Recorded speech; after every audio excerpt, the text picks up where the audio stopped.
Allure by the Shore, The Billionaires of Elfna Bay Number 2. Chapter 1. Elliott Becker climbed out of the helicopter and strode across the beach without bothering to apologize for his dramatic arrival that unexpectedly halted a high school reunion. A lot of faces in the crowd stared back at him, all easy to read. Men narrowed their eyes in distrust because he was wearing a Stetson and arrived by chopper. Women ogled openly because, well, he was wearing a Stetson and arrived by chopper.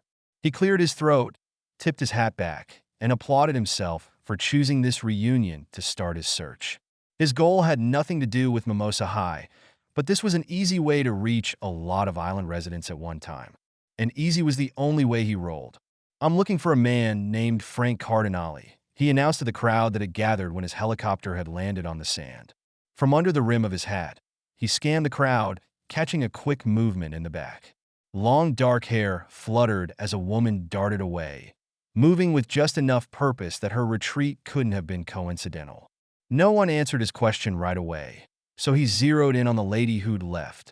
With some luck, she'd lead him right to Mr. Cardinale. And if there was one thing Elliott Becker had a ton of, it was luck, and money, and charm, and some damn fine looks. He was about to put all of them to good use. He followed his instinct and the sway of wavy waist-length hair the color of coffee beans. In a sheer cotton skirt that clung to her hips and danced around her ankles, she made an easy and lovely mark. She power-walked down the beach, away from the resort and the party, heading straight to the frothy white shore where the Gulf of Mexico swirled in low tide. Just as her bare feet reached the waterline, she glanced over her shoulder, too quickly for him to get a look at her face. But he could easily see her narrow shoulders tighten and her long legs pick up speed. Interesting. Maybe someone didn't want him to find the owner of the 20 acres in Elfna Bay that he and his partners needed to close this deal. The plans to build a small baseball stadium and start a minor league team on Mimosa Key were supposed to be secret. But he and his partners had already nailed down verbals on 3 plots in the northeast corner of the island. Word could have gotten out that they wanted that last 20 acres, even though the other landowners had signed non-disclosures. On an island less than 10 miles long and 3 miles wide, even scads of money didn't buy silence. He matched her quickened steps. No, she wasn't out for a sunset stroll. She was running. Not literally. Not yet anyway. But definitely moving away from Elliott for a reason. A reason he had every intention of finding out. It didn't take more than a few long strides to catch up, but he stayed about a foot behind her. "I bet you know where I can find Frankie Cardinale," he said, keeping his voice low and unthreatening. She didn't turn, pretending not to hear him. Otherwise, why would you take off like a twister in a trailer park? That slowed her step. In fact, it stopped her completely. Elliott felt his mouth turn up in a satisfied grin. The Texas drawl always got him.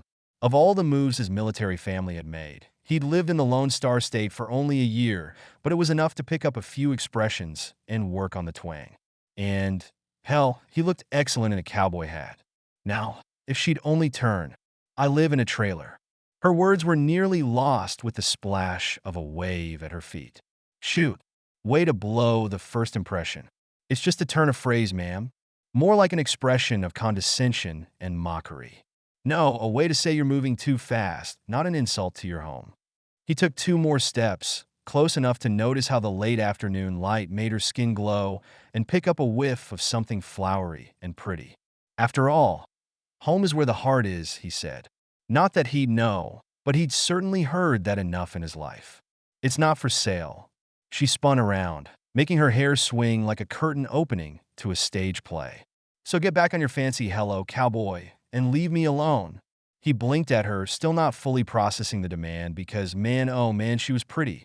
No, she rounded pretty and slid right into gorgeous, despite the fire in whiskey gold eyes and the daring set of a delicate jaw. "What are you staring at?" she demanded. "Are you deaf or just dumb as dirt? Blind? By your beauty.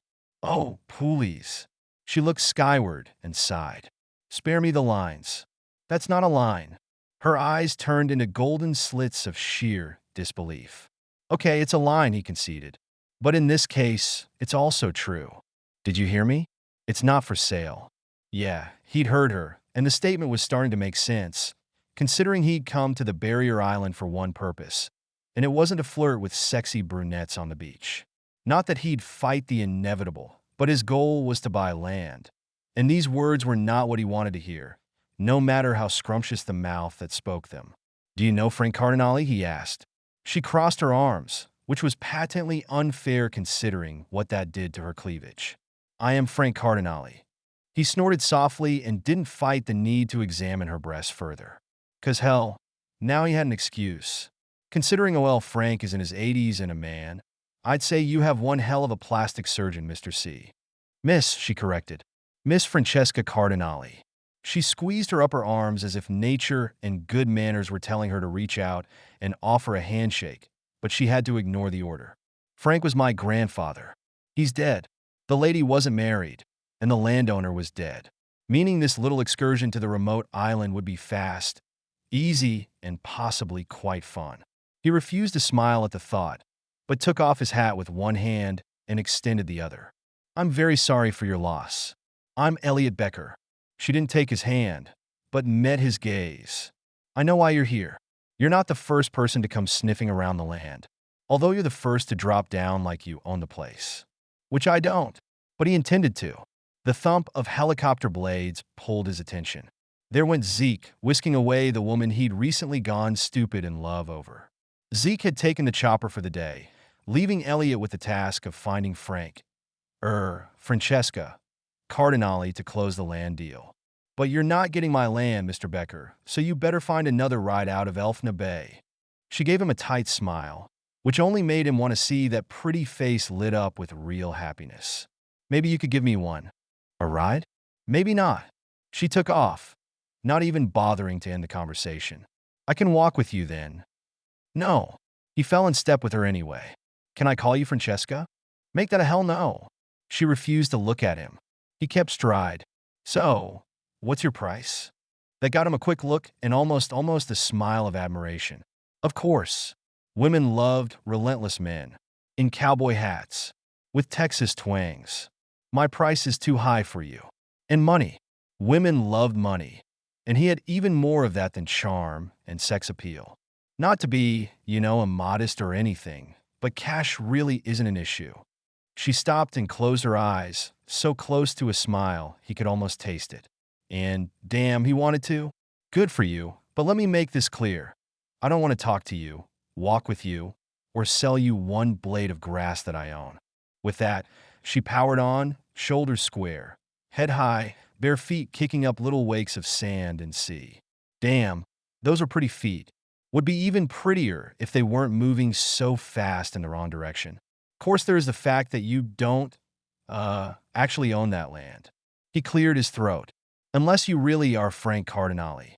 Her speed wavered, her shoulders slumped, and she let her head drop in resignation.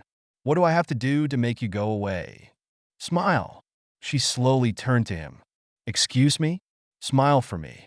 She did like a kid being forced to say cheese. A real smile. He gave her a slow, easy one of his own, lopsided and genuine enough to melt hearts and weaken knees and remove any clothing that needed to go. Like this. For a second, he might have had her.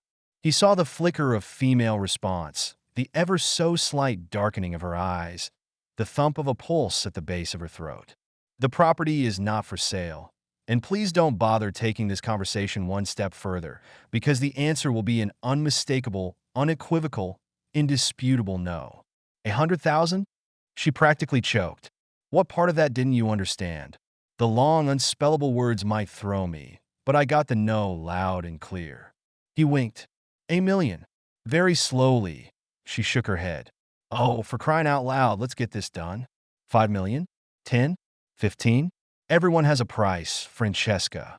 Then her face relaxed and her lips curled up and her eyes lit with something that reached right down into his gut and sucker punched him. "Not for 1 billion, which I doubt you have." She started to walk away again, and he lost the fight not to touch her. Reaching out, he closed his hand over her elbow and stopped her, pulling her very gently toward him so he could turn over his trump card, low and sweet and right in her ear. "I have 2 billion. And a half, to be precise. I'm willing to part with enough to buy your land, make you a rich woman, and celebrate over dinner together. Do we have a deal? A glimmer of amusement lit her eyes, as gold as the sunset behind her now. Is everything this easy for you? He laughed softly, mostly at the truth of that statement. Just about. Was it easy to become a billionaire? Disgustingly so. He went for a self-effacing shrug. Mostly a mix of good timing, dumb luck, and my irresistible boyish charm. Really? One beautifully arched eyebrow lifted toward the sky. Well, guess what? Elliott Becker? She cooed his name, already softening. The B in billion usually did that when his world-class flirting missed the mark. Your luck ran out. Your timing sucks, and I don't find you charming, boyish, or the least bit irresistible. Undaunted, he took a step closer and lifted his hand, grazing her chin. But I can change your mind. Bet you can't. She pivoted and took off so fast, she kicked a clump of sand on his jeans. Brushing it, he just grinned. How much are you willing to bet? He called out. I put 15 million on the table. She stuck up her middle finger and kept running. Sweet. The only thing Becker liked more than a sexy woman with attitude was a sexy woman with attitude and a piece of real estate he wanted. This could be a good time. Maybe not quite as easy as he'd thought, but sometimes hard could be fun too. Chapter 2. Don't look back. Don't look back. Don't give him the satisfaction. Of course, Frankie looked. What red-blooded human female wouldn't? And the cowboy was already ambling down the beach in the other direction, as fine from the rear as the front. Under the cowboy hat, long, dark hair brushed the collar of his t-shirt. Faded jeans rested casually on a stare-worthy ass, drawing every woman's eyes to narrow hips and long, lean thighs that took huge strides as he loped away. But she was a sucker for shoulders and son of a bitch, he had those for days. Broad, strong, muscular, along with a killer smile and bedroom eyes and $1 billion freaking dollars. No, $2.5 billion freaking dollars. Hello, deal breaker. Had he actually said $15 million? That blew every other offer out of the water, and from by far the best-looking bloodhound to come sniffing after her prime property. But, like the others, he'd soon learn she was serious about not selling. The land belonged in the Cardinale family, and it would stay in the Cardinale family as long as there was blood in her veins and breath in her lungs. No man, not even one who no doubt got whatever he wanted from 99.9% of the female population, could ever make her break that promise to her grandfather. He'd learned soon enough that Frankie was the exception to whatever rules got him through his charmed life. With a quick glance behind her, she abandoned the event and any chance of playing more verbal volleyball with the cowboy billionaire. She'd been there long enough to introduce herself to the Casablanca spa manager and arrange a meeting, which had been her only goal at the reunion. Happy she'd left her sandals in her truck, she headed home before the sun disappeared in the water. Well, not home. Kind of home. Temporary home. Home for the moment, which was supposed to be a week or two and had extended to 3 months now.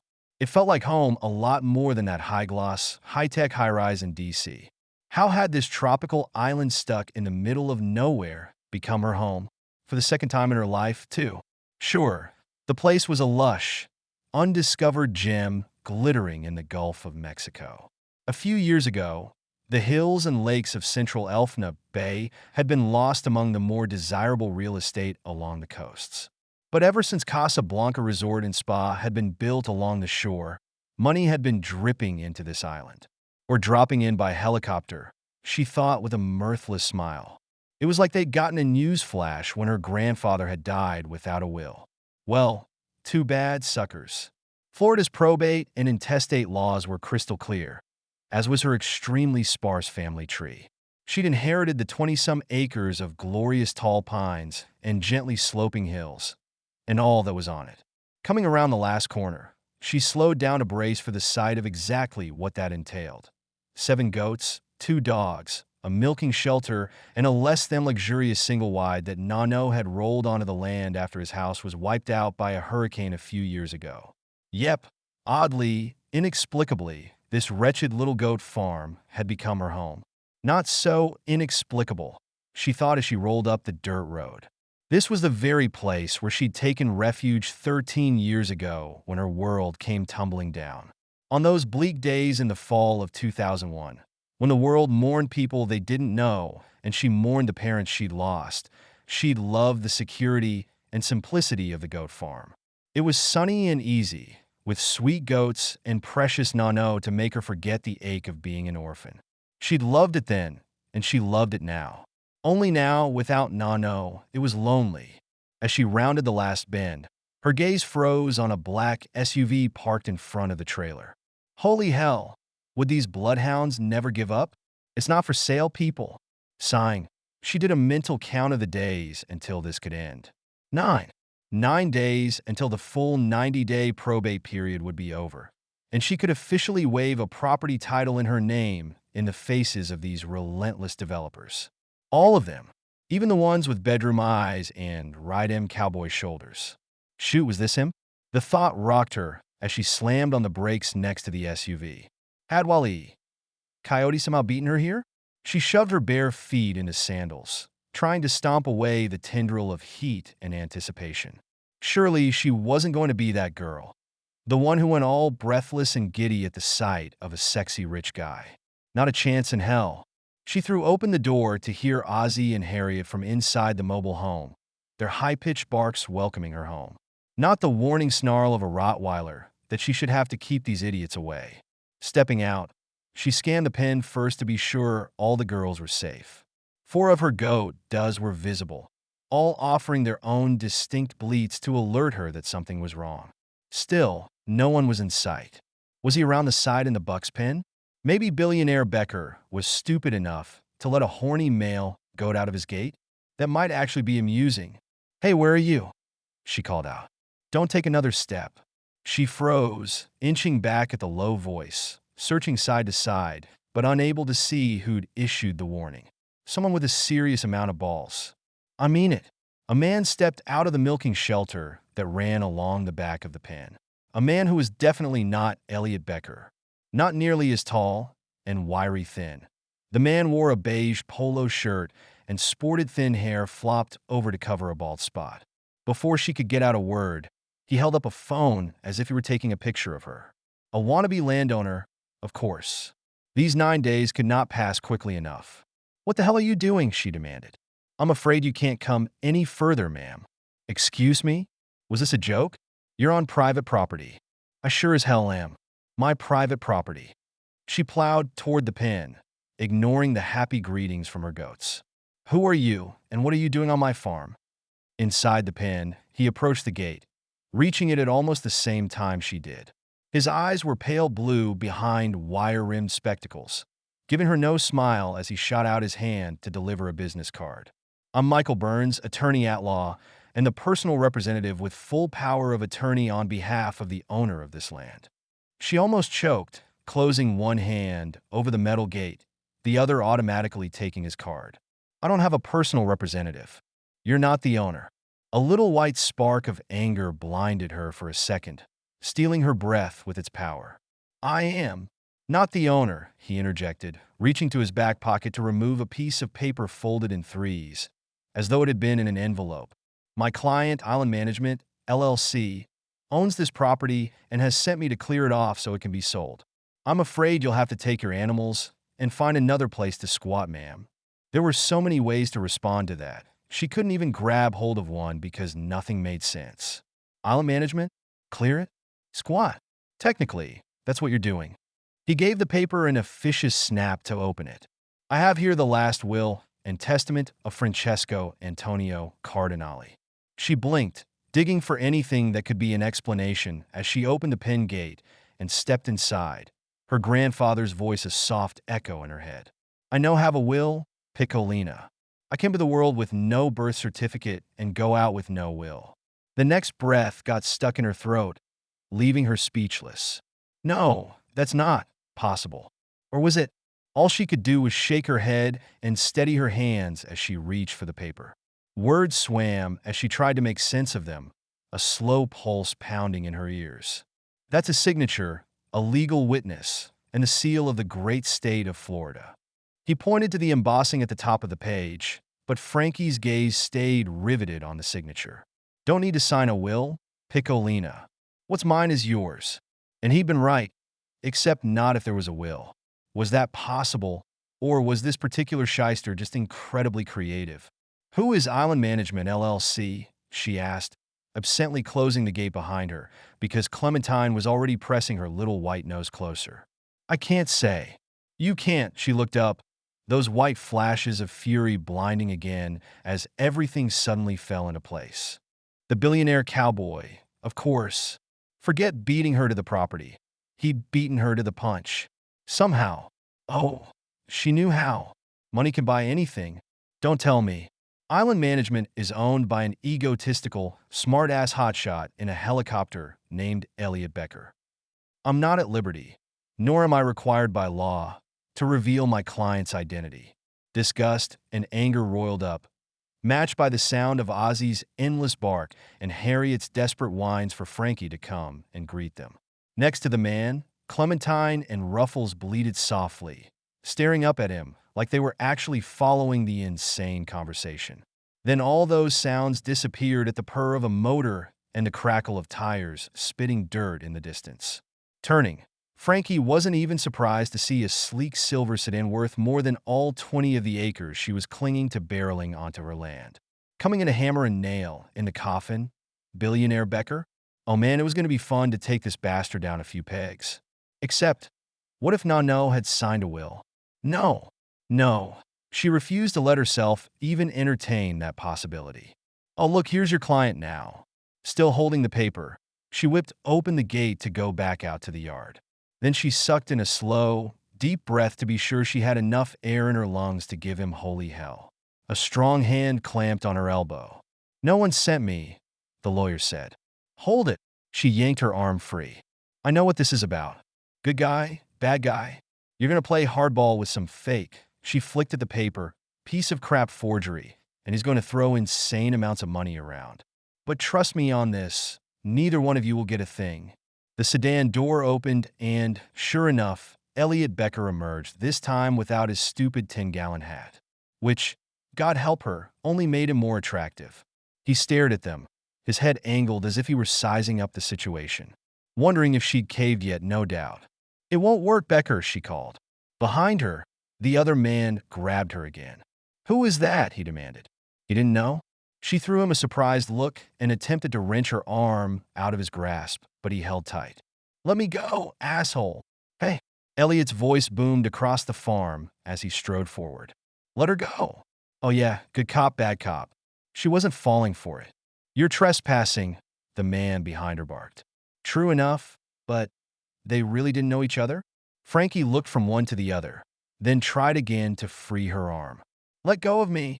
When he didn't, Elliott charged closer, hoisting himself over the fence in one smooth move. Get the hell off her, he ordered through gritted teeth. Clementine snorted while Agnes and Lucretia, the wee pygmy goats, trotted closer like kids on a playground attracted to a fight. You know this guy? Elliott asked without looking at her. Don't you? He threw her an incredulous look. I landed on this rock less than an hour ago. Is he hurting you? The anger and protectiveness in his voice touched her, but she squelched the female reaction. He just showed up here with phony papers and lies, threats. Elliott's eyes tapered even more as he practically breathed fire at the smaller man. Get out of here. I have business with Miss Cardinale. Business to maul her? He fired back, looming over the man. Do you want him to leave? Yes. She wanted them both to leave. Get out. He got his chest, a big, mighty, impressive as hell chest, right in the smaller man's face. I have a legal doku. Elliott reached out and closed a sizable fist over the guy's collar, jerking him toward the gate. Get the hell out. The other man's eyes widened as he fought to keep his composure. Fine. Let me go. Elliott didn't move, his nostrils flaring. Let me go, the lawyer said again. And I'll leave. Very slowly, Elliott opened his fingers, and the lawyer tried to shake off the contact, brushing his polo shirt. Elliott leaned in to make his point. If you ever lay a hand on this woman again, you will regret it for the rest of your life. The threat hung in the air, until Arlene let out a long neigh and nuzzled her flat nose into Elliott's thigh. She might as well have sighed. My hero. You can keep that paper, miss, the lawyer said as he opened the gate to leave the way normal men did. The old man signed 2 copies, and I have the other one. You have exactly 9 days to get yourself and your stinky animals off my client's land." He walked away before she could react, but Elliott whipped around and looked at her. "What did he say? You really don't know him? You really didn't send him?" He gave her a shake of his head. She stuffed the business card into the twisted wire of the gate like a little white flag of surrender. "Then you just became the lesser of two evils." Chapter 3. When the SUV disappeared around the bend, Elliott finally took a moment to drink in exactly where he was. In a cage full of strange-looking animals. Two no bigger than a medium-sized dog, and the bright orange one stuck its nose in his belly and started to bleat like a, "Are these nanny goats?" "These are does," she replied. "The buck is in another pen around there." "And that's like a billy goat?" "Only if you were a graceless clod. No one with any real class would call them nannies or billies unless you were referring to meat goats. Mine make milk and soap." She closed her eyes as if an adrenaline dump hit her system. "I guess I should say thank you for getting rid of him. He was peskier than most." "She raised goats?" And scoffed at a legit offer of $1 million? More? He inched back, taking another look at her frilly skirt and sandals, the wild from the wind long hair, and the natural cream of her skin, sizing her up in a second. A hippie chick Earth mother who might be hot as Hades but surely could be bought. Maybe $1 million didn't make her go all gooey and send her on a beeline for the mall like most women, but a sweet little donation to her cause du jour and enough cash to take her critters to another farm? Easy peasy. Alrighty then. Game on, go girl. He slipped his hands into the pockets of his jeans and tipped his head to look a little modest and respectful. "So, what was that all about if you don't mind me asking, ma'am?" He held out his hand in a quick correction. "Not that you look like a ma'am. Can I use your first name?" "Francesca." "Frankie," she corrected absently, focused on the paper she held. "This can't be real." "May I?" He reached for the document, their fingers brushing in the exchange, allowing him to feel the tension in her knuckles. "Relax," he said softly. "He's gone. For now. I won't let him hurt you. I hate to break it to you, big guy, but I probably could have handled one wormy lawyer with a bad comb-over. But that paper." She curled her lip at the document. "That's a little scary because my grandfather didn't have a will. This would say differently." He scanned the words, simple enough to follow. Frank Cardinale had left his property and everything on it to Island Management, LLC. "Do you know what that company is?" "Don't have a clue." "Do you?" There was enough accusation in her voice that he knew she suspected he did. He shook his head, rereading the document. If this was real, and it sure looked legit, the person he should be negotiating with was that lawyer he just tried to punch, not the lady and her billy goat's gruff. "Didn't you say you had other interest and offers on the land?" "Plenty of interest, and I just ignore the offers. I have no plans to sell." Next to her, a brown and white goat with massive ears nuzzled into her waist, and she stroked its head, the only noise the incessant barking of dogs inside. He gestured toward the trailer. "You want to get them? They'll settle down," she said. The goat next to her neighed again, pushing Frankie harder while another, a miniature with a twin, did the same on her other side. I know, ladies," she cooed, rubbing their bodies. "I'll take care of you in a minute." Elliott handed back the paper. "What are you going to do about this?" "I don't know." She crouched down, face to face with the orange goat, reaching under its belly before looking up at him with a disarmingly pretty smile. "But first I'm going to milk my goats. You can leave anytime or watch." Holy hell, that sounded unappealing. "By all means, milk." She stood and nudged the animal toward the back of the pen, to a long, enclosed wooden structure with no doors and square holes for windows and a corrugated tin roof. "I have to do this every 12 hours whether I want or not. That's my life now." A mix of irony and humor tinged her voice, piquing his interest. He followed her, another goat at his side, and two more behind her, fuzzy, noisy, curious little things that had no sense of personal space. "So you're like a goat herder?" he asked. As she stepped into the building, he heard her laugh softly. "Just like one." He followed her in, his eyes adjusting to the dim light, his nose swamped with the musty, earthy smell of hay. Bales of the stuff were piled to the rafters of the wooden structure, filling up half of it. The other half was much cleaner, with a tile floor and a small kitchen-like area with a sink, cabinets, and an industrial-sized fridge. "You can sit by the milking station," She indicated a bench under a window that let in the last of the fading light and some fresh air. The bench faced a contraption that looked like a long wooden chair with a hole in the seat. One of the goats walked up to it, then turned to stare down Elliott. "Hi." Elliott bent over and looked into two massive brown eyes and big teeth bared in A. "Is he smiling at me?" She let out a sharp laugh as she wove her fingers into her hair and started sliding one strand over the other. "He? I'm about to milk her." "Oh yeah." Elliott settled on the bench not far from the goat, much more interested in the other female in the place. She faced him, her hands still busy with her hair, braiding it, he realized, with deft, swift hands. The position showcased a narrow waist and nicely round breasts that he had to force himself not to examine too obviously. "I don't know much about goats," he admitted. "You don't say." She turned to the sink to wash her hands, and then opened a drawer, pulling out a box of latex gloves and an array of stainless steel equipment that she placed on a tray with easy grace. With her back to him, he was free to take in every curve of her feminine form. The long braids settled down the middle of her back, pointing to a sweetly shaped backside. She tied an apron around her waist and turned, catching him staring at her. "You don't look like a goat herder," he observed. As she carried the tray to the contraption where the goat waited patiently, she fought a smile. "Just goat herd. You don't say shepherder, do you?" He didn't say either one very often. "I didn't even know people still own goats. I thought they were at petting zoos and in kids' books."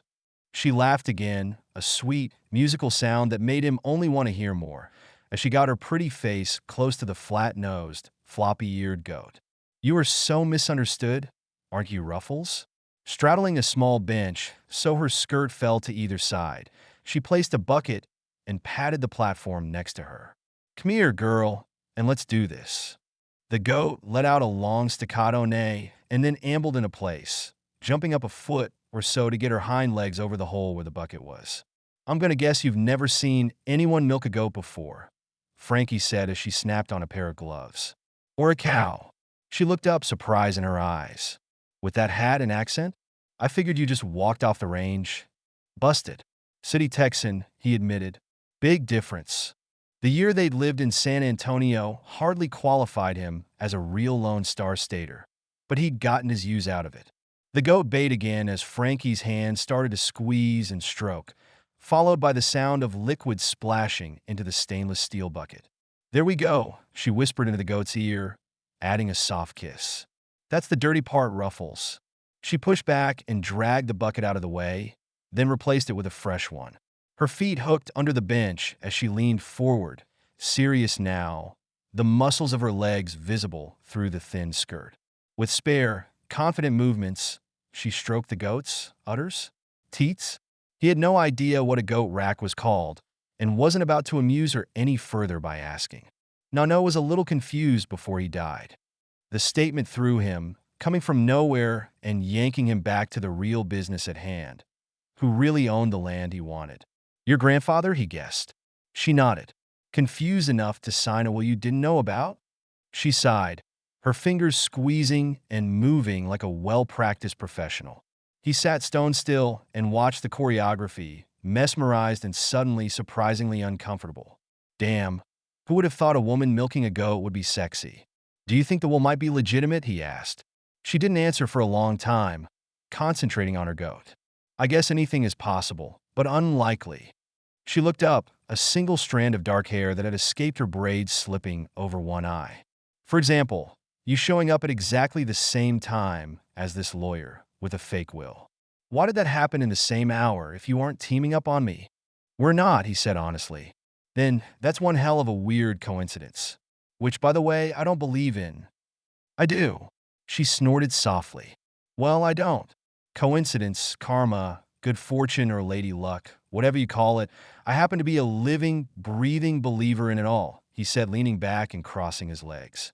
"And my guess is the universe is trying to tell you it's time to sell this land. To me." The fire in her eyes near fried him. "The universe is not telling me a damn thing except to stay away from smarmfests like that lawyer and, he grinned. "I can't wait to hear how you describe me." A slow, deep blush gave away how right he was. "How do you know what I'm going to say?" "Your eyes." They're eating me up trying to come up with something insulting, which of course you can't. She choked a hearty laugh. An egotistical, arrogant, entitled billionaires. How's that? He answered with a shrug. I've heard worse. On the beach an hour ago, as a matter of fact. From you. What you didn't hear, obviously, is this. My property isn't for sale. It might not even be yours. Her hands froze, and tension tightened her shoulders. It's mine. But was it? Are you sure your grandfather didn't make some kind of backdoor deal you didn't know about? I have to admit, it wasn't easy to find any record of him alive or dead when we were tracking this property.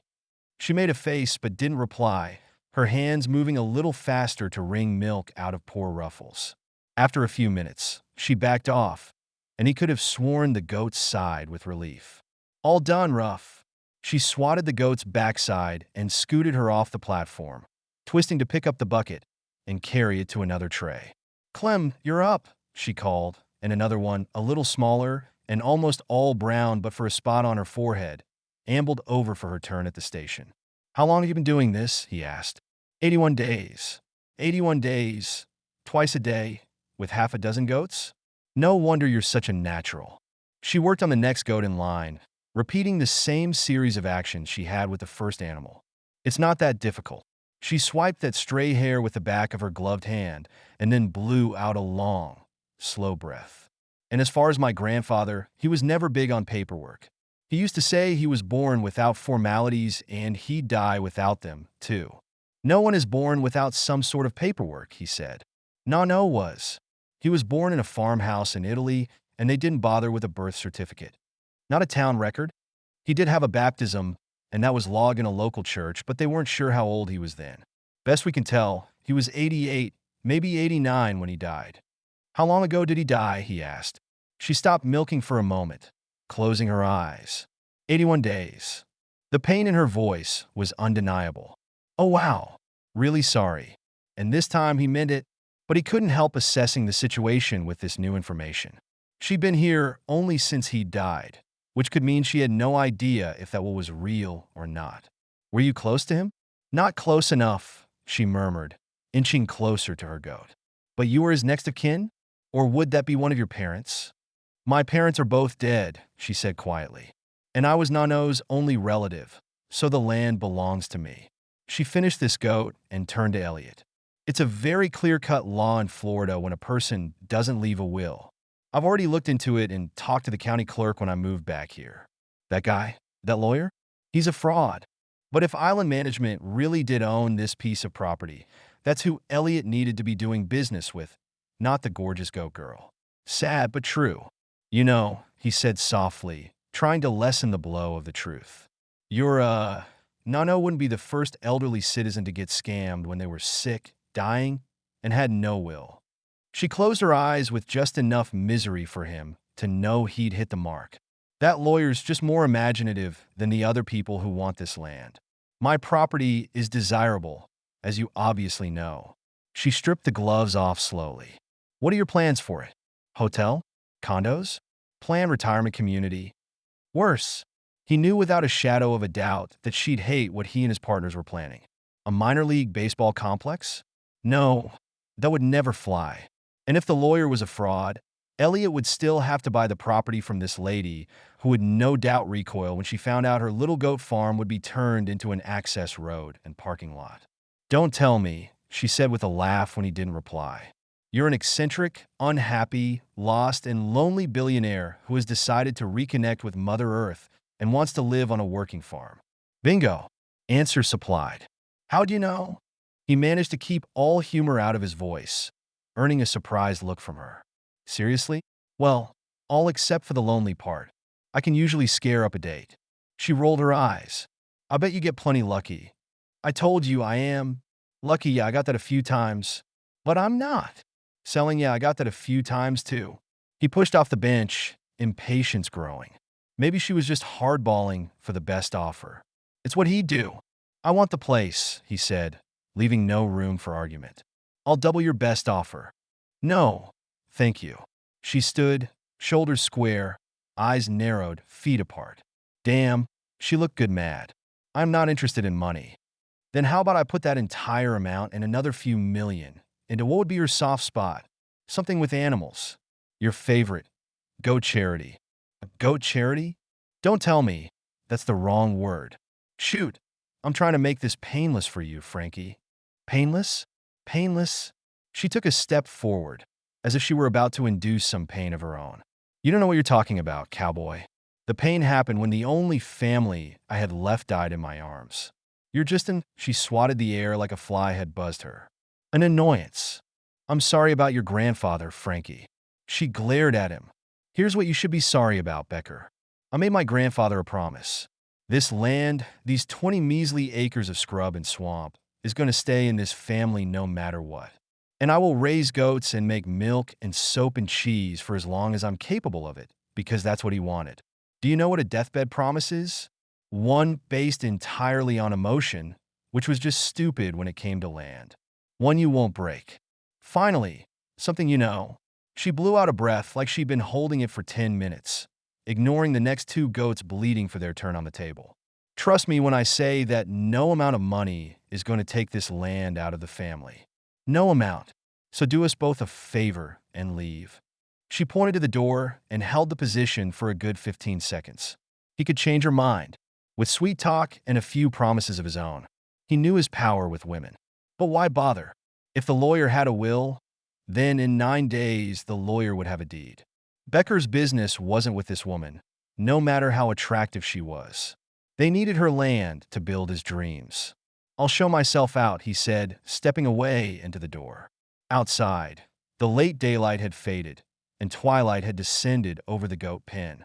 He kept an eye on the grass and dirt in case he might step in literal shit instead of the stuff he just walked away from. He stole a look over his shoulder, a little disgusted at just how much he wanted her to be standing in the doorway, calling him back, asking for help. Which was moronic. She couldn't have made her aversion to him any clearer. He reached for the gate latch, his gaze landing on something white wedged into the wire. Michael S. Burns, attorney at law. Of course the business card would be there for the taking, because Becker's luck made his life easy.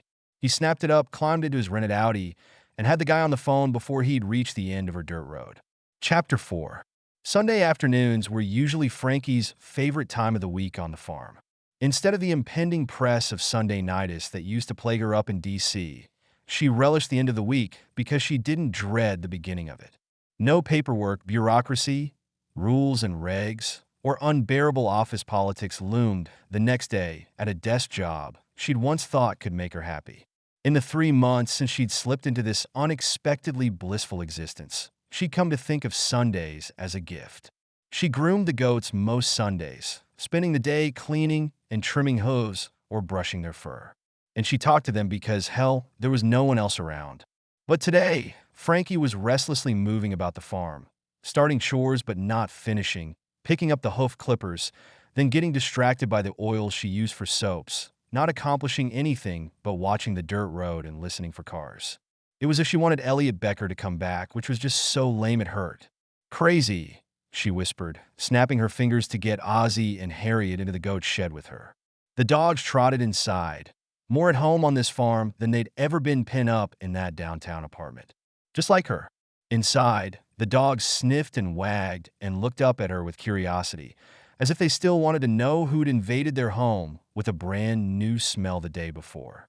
A bad man, she told Ozzy, his big brown eyes staring up at her like he followed every word. Australian Terriers might be a little stumpy and slow, but they had brains. At least Ozzy did.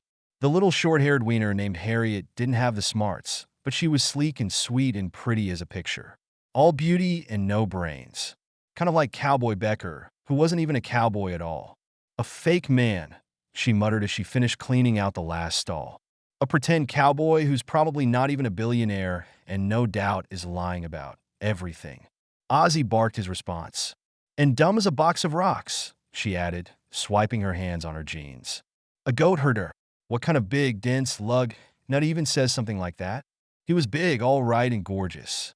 She shook her head, closing her eyes, more than a little disgusted with herself for being swayed by his good looks. Frankie had never been that kind of female, swooning over his heroics with the lawyer, flirting with him while she milked the goats, sneaking peeks at his pecs. What was wrong with her? She guided the last of the does out to the pen, except for Isabella. About 6 weeks ago, Frankie had realized the doe wasn't just fat. She was pregnant, though Nano had left no record of how far along she was. Frankie guessed by feel that she was nearing her term, so she let Isabella sleep in her hay, no doubt dreaming of the love of her life. Let's go feed him now. Both dogs trotted after Frankie to take the walk to Dominic's private quarters, far from the girls in case someone who wasn't ready to breed went into heat. Being the Italian stud he was, Dominic would have fought his way over to the pen for some good times with the does. She'd seen his temper a few times, and without a doe in heat, he was getting downright nasty lately. As they passed the back side of the trailer, Ozzy stopped, and both his little stick-up ears turned, like radar dishes seeking a signal. A fine chill waltzed up Frankie's spine as she stood still, listening for whatever had attracted Ozzy's attention. A squirrel? A rabbit? A man? Maybe not Becker. Maybe that lawyer? That's why she was restless, she thought. Tomorrow she had to go to the county clerk's office. Oh, that would be a fun 5 hours in a place not unlike her old office, and figure out if a legitimate will had ever been filed. They'd never even checked for that when she was last there, because Nano had told her. She swallowed hard. Had he really told her? Or was she fooling herself? Because she knew damn well a will could have been filed. It could be legit. She hadn't been with him for 2 years, both of them too stubborn to say they were sorry. And during those 2 years, a slow, sickening heat turned in her belly as she watched Ozzy listen even more intently while Harriet rolled around on something delicious smelling, her little paws in the air, her white teeth showing in a dog smile. Ozzy finally gave up the audio hunt and continued to trot to Dominic's shed. The old buck bellowed as soon as they reached his long, narrow pen, this one surrounded by much sturdier fencing than what the girls had. His shed was much smaller, too, more for shade than anything else. Dom needed far less attention than the female goats. All he required was food, water, and regular sex, which basically made him like every man on earth. Hey, big guy. She reached over the thick railing to give Dom's dark head a pat and stroke his horns. His golden eyes settled on her with no small amount of longing. Longing that, if not satisfied, could turn to downright fury. Gotta wait a while for Agnes to be ready. Okay. A week or two. Best I can guess. Of course, Nano had left no records of any of the goats' cycles or births. It was like he'd lost all interest after the hurricane, after Frankie had moved to D.C. She swallowed guilt and refocused on Dominic, who blinked once, his pink gums sliding into what she'd swear was a smile. She tunneled her fingers into his wiry fur and scratched, thinking of how happy Nano had been when he had Dominic shipped over from Italy. When his plans for La Dolce Vita were in full swing, before they'd had their fight, before she'd been a complete and total idiot who needed to find herself. She scooped up grain and feed, poured fresh water in the trough, and fluffed his hay. Finished, she whistled for the dogs and trudged across the field, eyeing the tiny one-bedroom trailer through the eyes of the cowboy who'd been here yesterday. Why couldn't she stop thinking about him? Okay, it had been a while since she did anything that resembled a date. In fact, let's be honest, the ladies in her pen got more action than she did, and they had to share the same guy. That was no excuse for her obsessing about him and wondering what he'd thought of the humble place where she currently lived.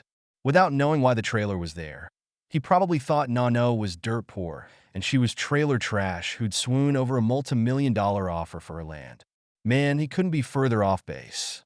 He so completely didn't know what he was dealing with. He was sitting on the first step of the trailer. Ozzy exploded in an outburst of sharp, loud, frantic barks, launching toward the stranger.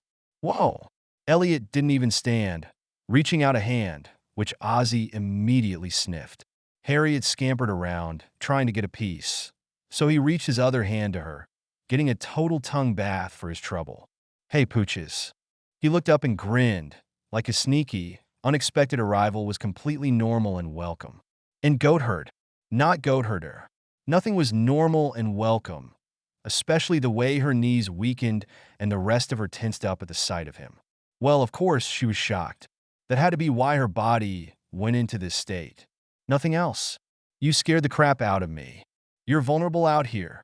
He tipped his cowboy hat back, so she could see his eyes glint with humor and then travel up and down her body with open male appreciation. Not really safe for a woman as beautiful as you. You gonna play that card now, Becker?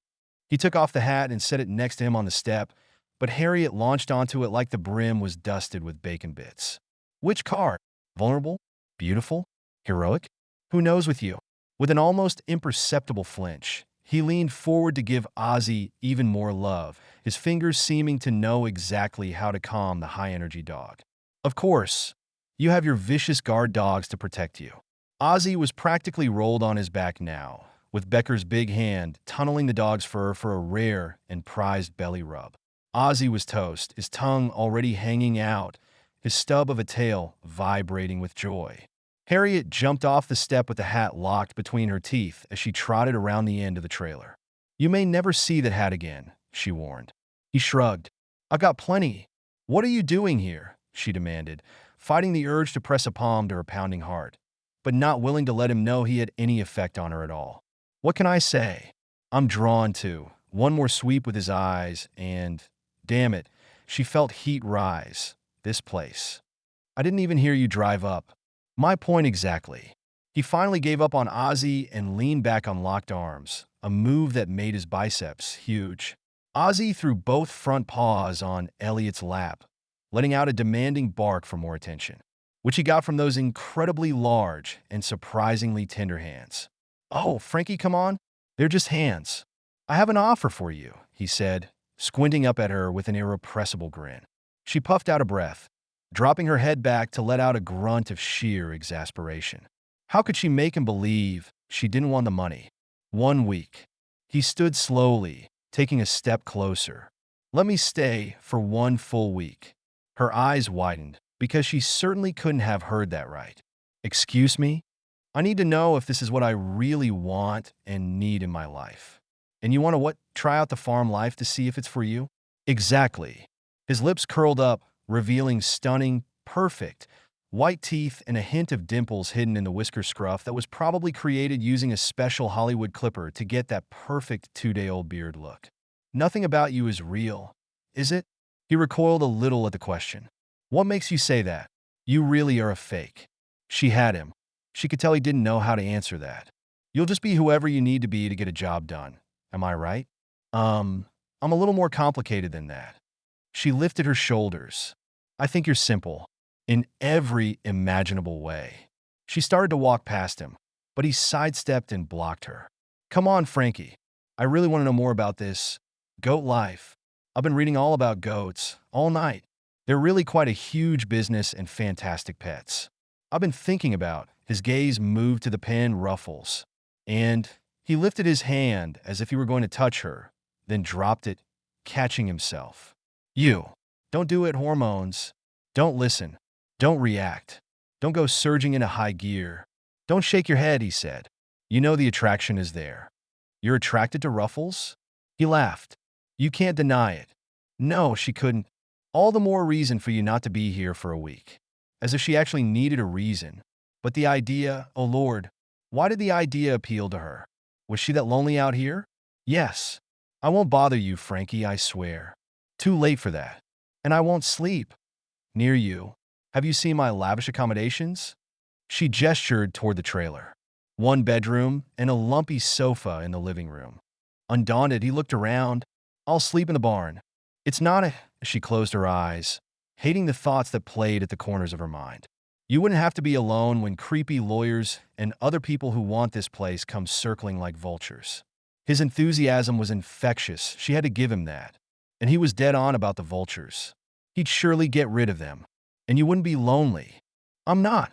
She swallowed the lie. "I have plenty of company with 7 goats and 2 dogs. And a lot to do. I'd be happy to help." She had to laugh. "Why do I think goat's milk soap making is not your forte? Is that what you do here?" "This week, I will be. I can help you make soap. I know a lot about soap. I use soap every day." She didn't know whether to laugh, cry, or beg for mercy. What had she done to deserve this? "You can't handle a farm, Becker. It takes experience," says the woman who's been here for 81 days. 82, and I lived here when I was a kid. You're still not safe out here alone, and you know it. Please. She waved him off, along with the sense that he was right. I have a .22 rifle, and I am not afraid to use it. He snorted. That'll get the evil squirrels. Annie Oakley. It could stop someone. Didn't stop me. Damn it, he was right about that. Well, something has to. She managed to get by him, powering straight for the trailer door. She pulled it open, aware he'd followed. And you don't even lock your door, he chastised. On the top step, she whipped around a little taller than he was now.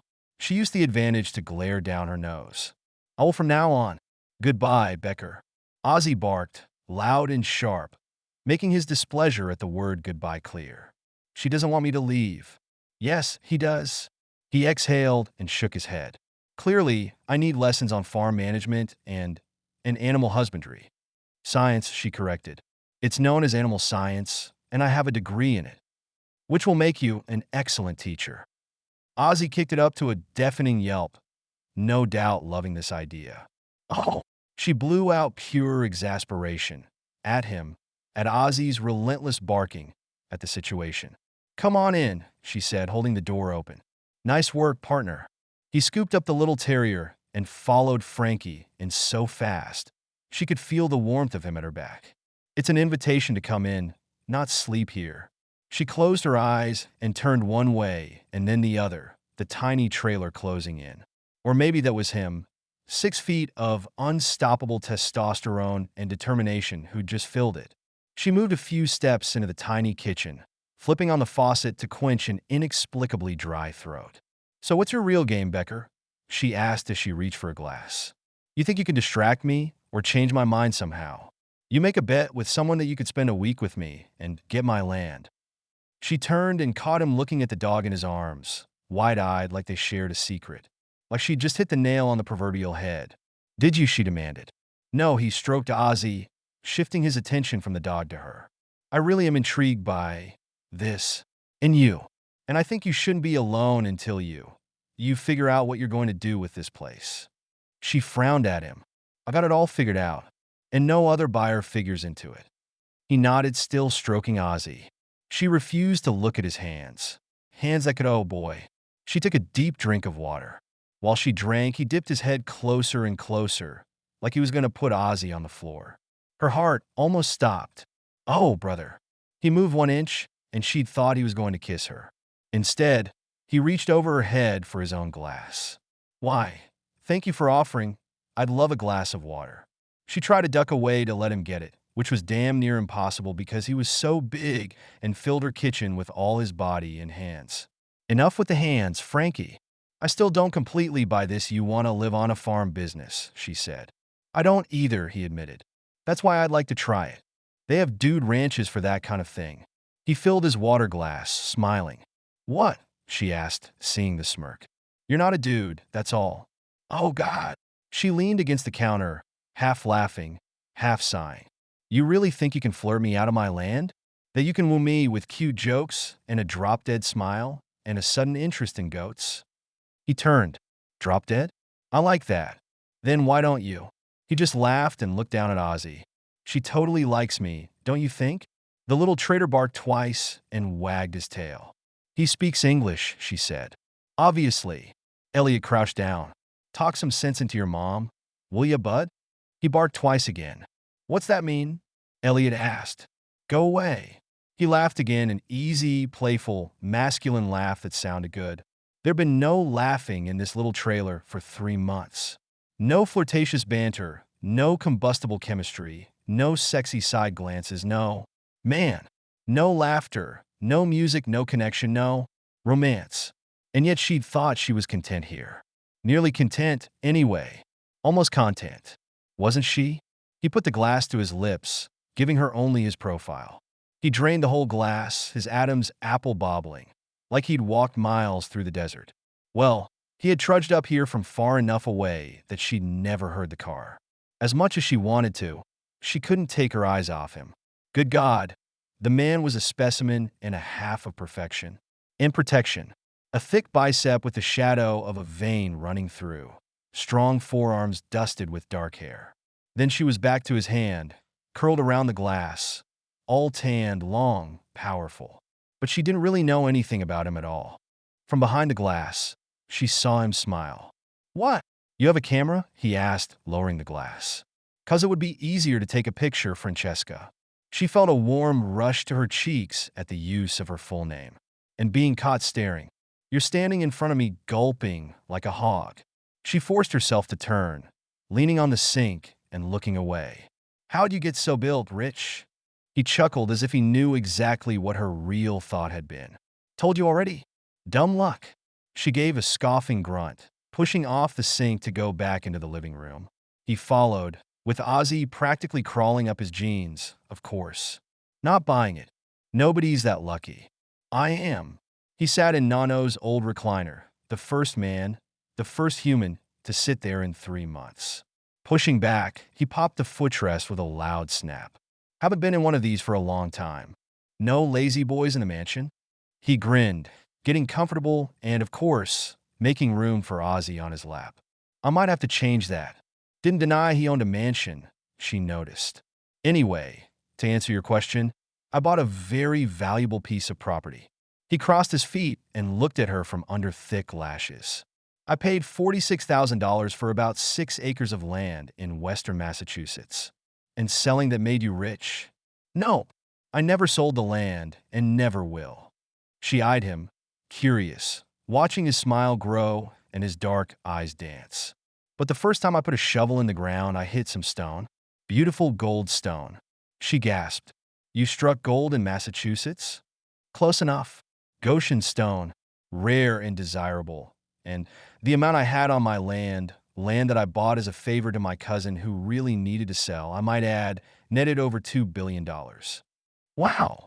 It was the best she could do because, wow, that was lucky." "I know," he agreed. "So I might be arrogant about a lot of things, but not my money-making skills.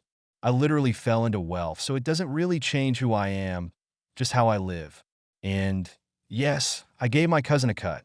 He searched her face, probably looking for the usual drool women have to wipe when they learn his net worth. A flicker of discomfort registered on his expression when she imagined what he saw instead. "I mean, I live well," he said slowly. "I have a yacht." His eyebrows lifted. "Sure, I have a pleasure boat. And a private jet. It makes travel easier. Multiple expensive homes." He lifted one shoulder. "I like to stay in my own place if I can.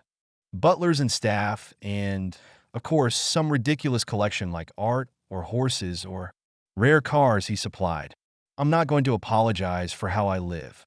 I told you I was in the right place at the right time." But still, she knew all she had to know about him. He worshipped at the money altar, and she despised people like that. She learned at a tender age that when you put money in front of everyone else, the ultimate price is too high. Her parents paid that price, and it still hurt her to think about it. You can't love people and money at the same time or with the same intensity. One wins out every time. "Look," she took a steadying breath. "I really appreciate your concern for my safety and your interest in goats and whatever else you're going to dream up to persuade me to give you access to me. But I don't think this is going to work out." He didn't move, except for his infernal petting of her dog. "It's the money, isn't it?" he finally asked. She scowled at the question, not believing she was quite that transparent. "You have issues with money," he explained. Well, yes, she was that transparent. Who doesn't? Most women. Hey, newsflash, Becker. She snapped her fingers 3 times. I'm not most women. Charcoal black eyes raked her, from face to body and back up again. Just as smoky and sexy as a man could look. I noticed. Damn it, she hated the heat that generated. 2 words. 1 look, and a couple of $1 billion. I don't believe money buys you happiness. So says everyone who doesn't have it. She managed not to scoff at that. Money buys nothing but misery. Trust me, I know firsthand. Misery. If her parents hadn't been chasing the almighty dollar, they'd still be here. He finally smiled. This is good, Frankie. Really good. What is? This arrangement. He gestured to her and then to him, as though they had actually made an arrangement. You can teach me about goats and farms and animal science, and I can teach you that you are completely wrong about people who have money. Could he? Maybe someone needed to do that, otherwise, She was never going to fully heal from the pain of losing the two people she loved and needed so desperately. Without giving herself a chance to think deeper than that, she nodded. Okay, then. She put her hands on her thighs and pushed up. Can I stay? Ozzy let out 4 furious barks, as though he could answer for her. I have 6 sets of very dirty hooves waiting to be cleaned and trimmed. That's a total of 24 goat hooves, which means 48 toes that need your attention. He frowned, making her wonder if the simple math threw him. I thought you had 7 goats. One's a buck, and trust me, you cannot handle him. He pushed up from Nano's chair and smiled at her. You have no idea how I live for a challenge. If I clean all 24 feet, can I stay? They're called hooves, not feet. And we'll see. He scooped up the dog like he weighed nothing. Let's go, Wizard of Ozzy. Farm work to do. As soon as she opened the door, Harriet came bounding over with his cowboy hat in her teeth. Well, what was left of it? The brim was shredded. Frankie bit back a laugh, but Elliott just hooted as he put down one dog to give his attention to the other. Would you look at that? Sorry, Frankie said, fighting an outright giggle. He gave her that slow, sexy, careless smile as he set the hat on his head and the ragged brim dipped over his forehead. Let's get to the hooves, boss. Damn it. Damn it. Did he have to be so stinking sexy? Chapter 5. Elliott rolled over, a jolt from head to toe. Pain jabbed his back, and something fuzzy scraped his ear. His forearms ached from compressing the damn shears. Using every ounce of strength, he had to snap off hard chunks of goat toenail. His thighs hurt from squeezing the beast between his legs as he bent over goat butts and held their hind legs up to do the work. Holy mother of misery. Everything hurt and needed rest and a $500 massage and sauna at the club in Manhattan. Later. He'd make an appointment later. Now, he had to sleep, the need pressing his lids closed and numbing the pain. In his ear, a soft sigh pulled him a little further from a dream, and he reached out to. He dug through sleep fog for a name. Francis. No, Frankie. Fiery, feisty, funny, and furry. With a grunt, he threw himself backward, as far away from the little goat as possible. Ruffles. A musical laugh filled his ears. That pretty, girly, bell-like laugh he hadn't heard nearly enough while he cleaned shit. Actual, real manure, out of goat hooves. Shifting in the hay bed he'd made the night before, he squinted to see Frankie at her milking station, already wringing the crap out of Clementine's titties. Holy hell, he knew their names. Plus, it couldn't be 7 in the morning. Did it never end, this goat business? Well, this was part of the deal he'd made with the lawyer, right? Burns had salivated at Elliott's offer and asked for 1 week to close the sale. During that time, Elliott had to make sure Frankie hit nothing but roadblocks until he and his partners owned the land. That required constant supervision and, evidently, sleeping in a goat barn. How'd you sleep? Frankie asked, the splash of milk into a metal bucket, not hiding the little note of concern in her voice. She might act like she didn't care that he had to sleep here, but she did. Like hell in a haystack. He leaned up on one elbow, scowling into early sunlight that streamed through the opening behind her, backlighting her, so she looked great. Really great. You're up early. It's a farm, big boy. That's how we roll. Too tired to argue. He rested his head and let his eyes focus on her. Jeans today, faded but tight enough to show every curve. And an oversized t-shirt so loose that when she leaned over to adjust the milk pail, he could see right down to a tank top. Her hair was pulled back in her Heidi braid. Small, taut muscles in her arms bunched as she squeezed out milk, her lower lip tucked under her teeth in concentration, a glisten of perspiration giving her a glow. You can use the facilities in the trailer, she said, not even looking at him. In a minute. I'm mesmerized by milking. And the milkmaid. She tried to hide her amusement by tucking her head under the goat's belly instead, but he caught the smile. Good, you can finish for me. I think you learned how to do it last night. Yes, he had. Squeezed the udders till those suckers were dry as bones. And never wanted to put his hand on another goat nipple as long as he lived. Aren't you almost done? He asked. Still have Ruffles and the little girls. And I need to leave in less than an hour. He sat up completely. Where are you going? County clerk to get to the bottom of this Burns guy and his bogus will. Except the will was not bogus. Elliott was certain of that. How Burns's client was able to coerce the old man to sign it might not have been the most ethical of means, but the will was legal. I'm going with you. That earned him a vile look. No, you're staying here to milk the goats. I'll do both, but I'm going with you. I can handle it. I've already started. To be honest, last night I Googled that lawyer and the name of his client. Oh, that was not good. What did you find? He's a real lawyer, sadly. But island management doesn't have a website or anything trackable. But I have some contacts in the county government who helped me after Nano died without a will or a deed to this land. Brushing some hay out of his hair and off his jeans, he finally got up from the homemade bed, his real estate experience taking over his brain for a moment. How can he not have a deed to the land? He was a founder of the island back in the 1940s. A group of people actually settled the island and were able to claim ownership of land. That's how the lady who owns Casablanca got a lot of that land from her grandparents who were part of the founding group. But there's a deed now on file, and in 7 more days, it transfers to my name. Not if it transferred to another name first. In 6 days, if all went according to plan. An unwanted pressure of guilt punched hard enough to push him to a stand. Let me hit the head, and I'll finish the goats, shower, and go with you. Her jaw unhinged. He ignored it. Come on. You know you want company. Before she could argue, he was crossing the pen and headed for the trailer, blinking into the blinding sunrise, making plans for who to call first and exactly what strings to pull and palms to grease. He had to be at those government offices with her. Her grandfather was a founder of the island. He silenced the voice in his head with a litany of rationalization.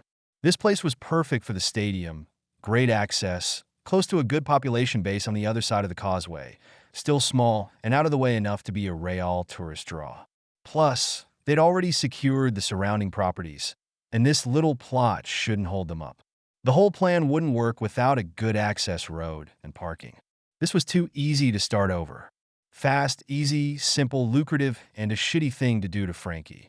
Swearing softly, he stepped inside the little mobile home to find the bathroom in the hall. He'd have to go get some things from the resort if he was going through with this plan, but Frankie had thoughtfully laid out an unopened toothbrush package with toothpaste, a washcloth, and something that looked like a bar of soap.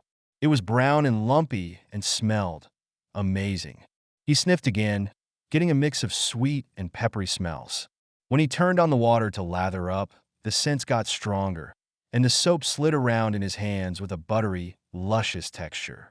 If she washed in this stuff, then he wanted to touch her. Oh, hell, he wanted it anyway. He stripped his t-shirt off and took a French bath, imagining how good a whole shower would be, except he didn't think he'd fit in that phone booth of a shower. Once he dried off and brushed his teeth, he checked outside and, not seeing her, pulled his phone out of his back pocket and called Zeke. The hello was very sleepy and not real pleased. What? Did I interrupt the honeymoon? He got a low groan. We're not married yet. Geez, the guy fell hard and fast. We need to talk. You didn't close that Cardinale deal yet, Becker? Zeke was awake now. Working on it. Call me when it's done. I'm sleeping.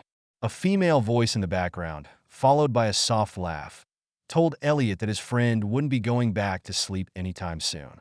Lucky bastard. Well, sorry to delay your morning exercise, but you have to hear me out. I put an offer on the land through a lawyer who appears to have a legitimate claim naming his client as the owner of the land. And owner's granddaughter is going to fight it, so I have to delay, distract, and divert her for a week while we slip in under the radar and get the land.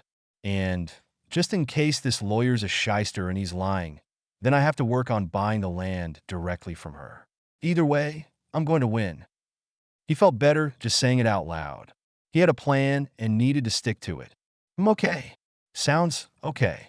Oh, it's more than okay, he said, reassuring himself as much as Zeke.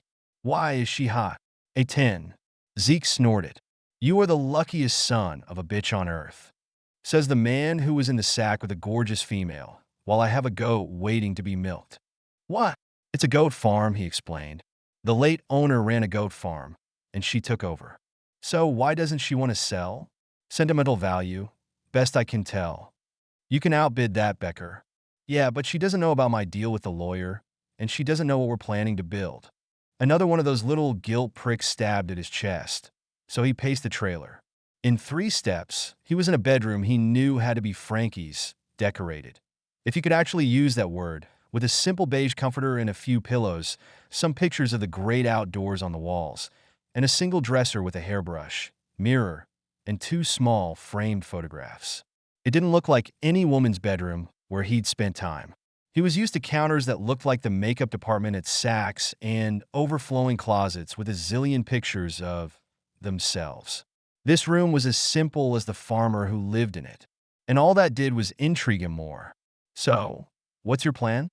Zeke asked with a yawn. "I'm going to, stick around her farm." He cleared his throat. "And work." "What?" Zeke barked out a laugh. "You? Work a farm?" "Yeah." Leaning over the dresser, he squinted at one of the small pictures. But his focus was on the girl in the photo. Definitely Frankie, though a good dozen or more years ago, with the gangly body and Brace's heavy smile of a preteen. She stood between 2 people who were undoubtedly her parents, the mix of features easy to discern. Then she must be an 11, not a 10. Grow up, Einstein. Hey, was that the plaza in the background? A limo driver behind them, waiting with an open door, the small family dressed for a special event. Vacation in New York City? The other picture was of an older man. He'd guessed the grandfather she called Nano, leaning against the shelter Elliott had just slept in. A bull of a man, with a shock of white hair and some teeth missing in his broad grin. One hand was on a goat, the giant, gnarled fingers nearly covering the animal's whole head. Next to him, that same little girl, the braces still on. "So, can you make it?" Zeke's question brought Elliott back to the conversation. "Sorry, make what?" "Brunch tomorrow at Casablanca. Nate's docked his yacht in the harbor, and he's meeting Mandy and me for brunch. Why don't you come over and join us? I mean, if you can get away from the goats." He chuckled, and in the background, his girlfriend was laughing too. But Elliott ignored them, looking from one picture to the other, both of which had to have been taken in the same year. With her grandfather, she had hunched shoulders and a shadow of pain around her young eyes. "We're meeting around noon at the restaurant. Be there because I have some great news to announce." Elliott pictured that great news in bed next to Zeke, the woman he'd known from high school and found not so long ago cleaning his villa over at Casablanca. "I can only imagine." "No, you can't," Zeke said, his voice rich with a contentment that Elliott had never heard in Einstein's tone before. No surprise, really. Zeke had confessed his longing to settle down a while back, when he and Elliott had become friends. They'd had Yankees season tickets near each other, and had then joined the same recreational softball team. But the very idea of settling anywhere with anyone made Elliott's teeth itch. Zeke covered the phone, muffling his words, but not the woman's laugh. "Okay, it didn't sound exactly like hell to be that happy, but the same woman forever?" That was not easy enough for Elliott Becker. That was downright difficult. He signed off the call and picked up the 2 pictures again, looking at them side by side, imagining that little, "Can I help you find something?" He jerked around, stunned that he hadn't heard her come in. "Just looking at your pictures. Also known as invading my privacy." She strode closer and took the photos, placing them exactly where they'd been on the bureau. "What happened to your parents?" he asked, letting his gaze shift to the other picture. She swallowed hard. 9/11. Her words were so gruff, so soft, he almost didn't understand. But then he did, and he felt his own shoulders sink with the truth. Both of them. God, that wasn't fair. So not fair. She blew out the slowest, saddest breath he'd ever heard, closing her eyes. Both of them. Her voice cracked on the last word, and he couldn't stop himself from reaching to her and pulling her into his arms.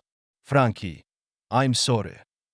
She was stiff at first, but then she molded into him with the next sad sigh. "Not as sorry as I am." Something in his heart just twisted and cracked and fell right open. Easing her down on the bed purely, so he could sit and hold her, he stroked her hair off her face and looked into her eyes. "You shouldn't do this. You shouldn't get personal or care. Zeke and Nate wanted this land, and when they wanted something, they got it. She'd just be the collateral damage of their unstoppable success. Well-paid collateral damage. His job was to figure out how to get this land, not how to understand her heart. That's why they'd sent him. Still, he couldn't help himself. "Tell me about them," he whispered. He felt her lean further into him, one step closer to trust he knew in his gut he didn't deserve. Trust he'd be betraying soon. But he held her anyway, because there was no way he couldn't. No way. Chapter 6. Comfort. Sweet, strong, delicious comfort in the form of muscular arms wrapped around her and a bare chest beating with a heart she wanted to rest against. The consolation felt so good and necessary when she let herself slip to that sad place. So Frankie just let herself fall into Elliott's embrace. I really don't talk about them. She swallowed against the rock in her throat, sniffing the lingering smell of lavender and sea salt. You use my goat's milk soap. That creamy stuff? She nodded and sniffed again. She'd never smelled it on anyone but herself, and on him it was divine. I made it. Nice. She could feel his face move in a smile against her head. A nice attempt at a subject change. Talk to me, Frankie. She exhaled, knowing this man well enough to realize he wouldn't let her stand up and go on until he got what he wanted. Inching back, she met his gaze, unashamed of her tears. My parents are the reason you can't sway me with money. I really do believe it is the root of all and every evil, including the greed that stole their lives. He narrowed his eyes. Greed didn't drive jets into the World Trade Center, Frankie. No, but greed had my parents insisting on being workaholics, never missing a day, even an hour. Even that day when she fought the lump again, the injustice, the bad timing, the big fat what if that had ruled her life for so long after September 11th, 2001. Every time she'd heard a miracle story about someone who hadn't gone to work at the Twin Towers that day, she choked on her own what-ifs. What if they'd skipped work that morning to come to the school open house instead, like they promised they would? She asked, giving voice to a question she'd asked herself a million times. What if they'd chosen to meet my new teacher like all the other parents? What if they had a story like that, and they'd been saved? He stroked her hair, not saying anything or passing judgment on her bitterness. They didn't have to be there that day, she whispered. They were supposed to be at my school, but some big multimillion-dollar client was coming in that afternoon, and at the last minute, they bailed on the school meeting. She closed her eyes, remembering that last breakfast, the punch of disappointment because, once again, money trumped everything else. Not even one of them would pick school over a client.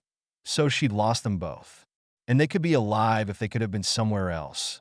And they would have been if their priorities had been in order. Everyone who died could have been somewhere else, Frankie.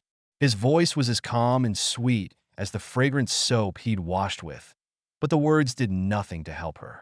But they should have been somewhere else, she insisted, clinging to the regret and anger that always bubbled under the surface. I've forgiven them, but not if there's a but you have it. Well, she tried. It had been 13 years, and she wasn't angry at the world anymore. But I'll never be a fan of anyone who is motivated by the desire to have more. That's what drove my parents, the need for more. More money, more things, more status, more success, more multi-gazillion-dollar deals. She puffed out a disgusted breath. They died to have more. He didn't respond. How could he? He was a billionaire who no doubt worshipped at the altar of more is never enough. But his gentle caress on her back felt like that of a kind, caring man.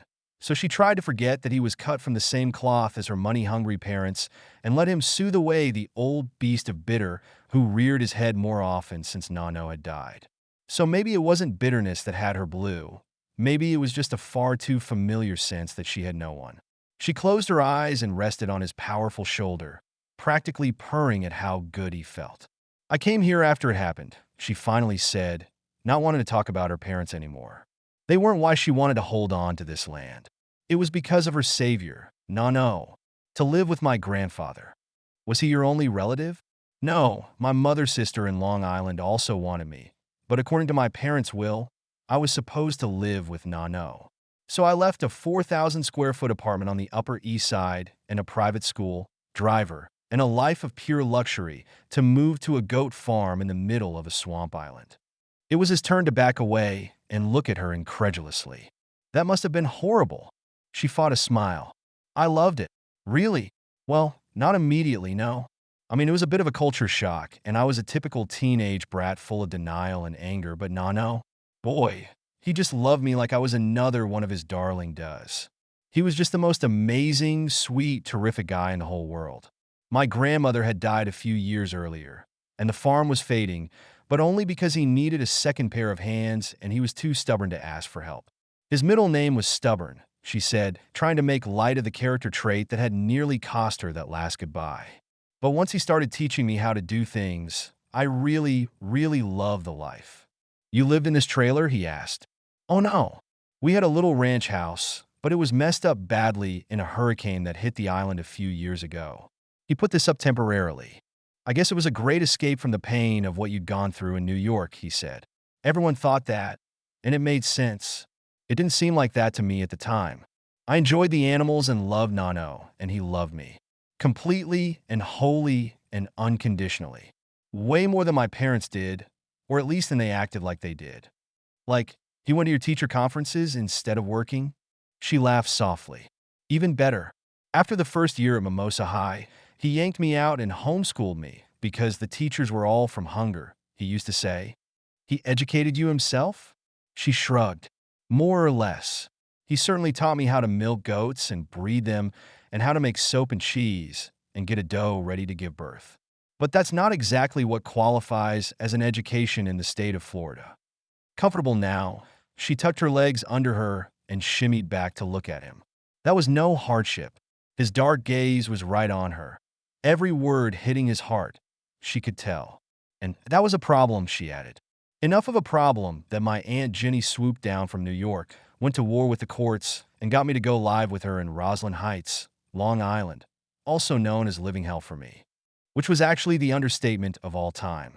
My cousins were entitled, obnoxious, partying bitches, and my aunt and uncle were as money-obsessed as my parents. I don't know how I survived there, but I did. Then you came back here, he guessed. I went to Florida State and got a degree in animal science, and of course, I stayed with Nano on every break and in the summer. The more I learned, the more I had ideas for this place. It has so much potential to be a real money-making operation if he had only brought it into the 21st century. But Nano didn't like the 21st century. He had a rotary phone here until the day he died. So, that's what you want to do now? Make it a 21st century goat farm?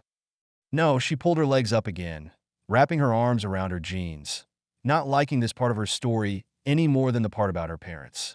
I made him a promise that I wouldn't, and honestly, I lost interest in high-tech farming. Why? After college, She closed her eyes against the tears that welled. We had a bad fight about modernizing this place. I'm telling you, there is no creature on earth as pig-headed and close-minded and obstinate as an old Italian man.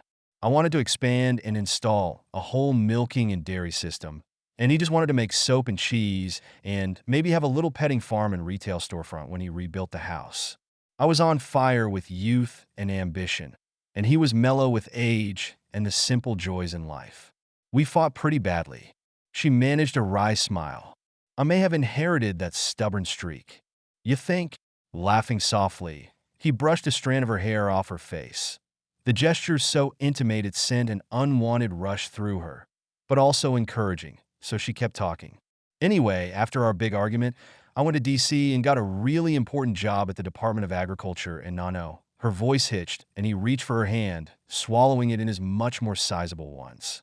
He had a stroke. And you weren't here. She looked at him, touched for some reason that he would understand just how horrible that was. No, I wasn't. And if I had been, he still would have had a stroke. She shook her head vehemently. But I might have gotten him to the hospital sooner, or maybe I would have seen an early symptom. Guilt racked her voice and pinched her heart. But I was in Washington, and she swallowed but forced herself to make the admission.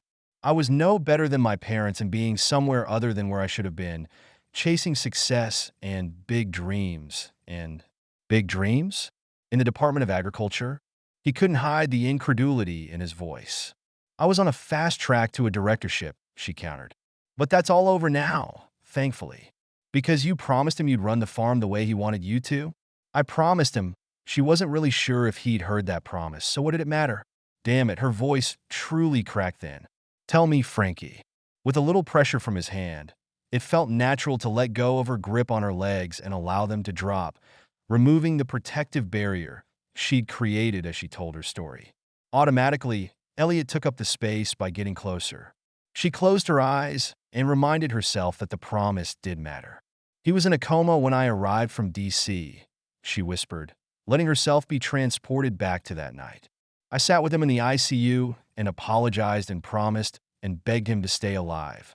But he just stayed completely still and asleep. Elliott stroked her knuckles, as if to gently coax the story out of her. One night, after about 2 weeks, he woke up and we talked for hours. Hadn't they? What did you talk about? Elliott asked, leaning forward, fully invested in the story. He wanted me to know he'd forgiven me for leaving and he loved me. She swallowed so her voice didn't hitch, but the way Elliott caressed her hand nearly did her in. He wanted this farm to be a perfect slice of heaven with a herd sired by the buck he'd brought over from his home country. So I promised him I'd do exactly that. And I also promised him that I would never, ever let this land be owned by anyone who wasn't in the Cardinale family. And I'm keeping those promises. She closed her eyes. He died that night. In fact, her voice faded out, a sob threatening. Sure, that's all. You don't have to tell me anymore. But she did.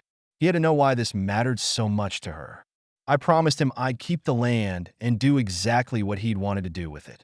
Then I moved in here for what was going to be a week or two while I figured things out and sifted through his belongings and figured out someone to take care of the farm when I went back to D.C. How were you going to run the farm from D.C.? I didn't know, she answered honestly. But I stayed here a week, then 2, then 3, she smiled. Then I quit my job and decided to stay for a while. He lifted a brow. You just quit this job that was on the fast track? She shrugged.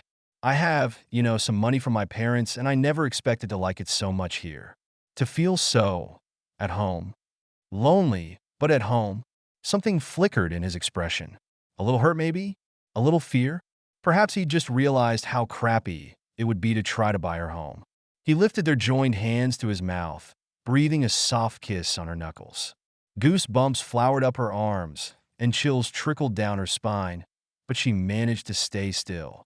A centimeter of space closed between them, but she wasn't sure who leaned closer to whom. It was like a magnetic force pulling them toward each other for a kiss. His lips were warm, soft, sweet, and Frankie didn't even bother to fight, opening her mouth just enough to taste his tongue and hope that this wasn't fake, and neither was this very sweet man. Let me go with you today, he said, his voice surprisingly gruff. You don't want to be alone. No, she didn't. Not today and not tonight. Yeah, cowboy. You can come. Asterisk, asterisk, asterisk. Morning sun bounced off the massive glass building that took up a city block when Frankie and Elliott reached the entrance to the county clerk's offices on the mainland.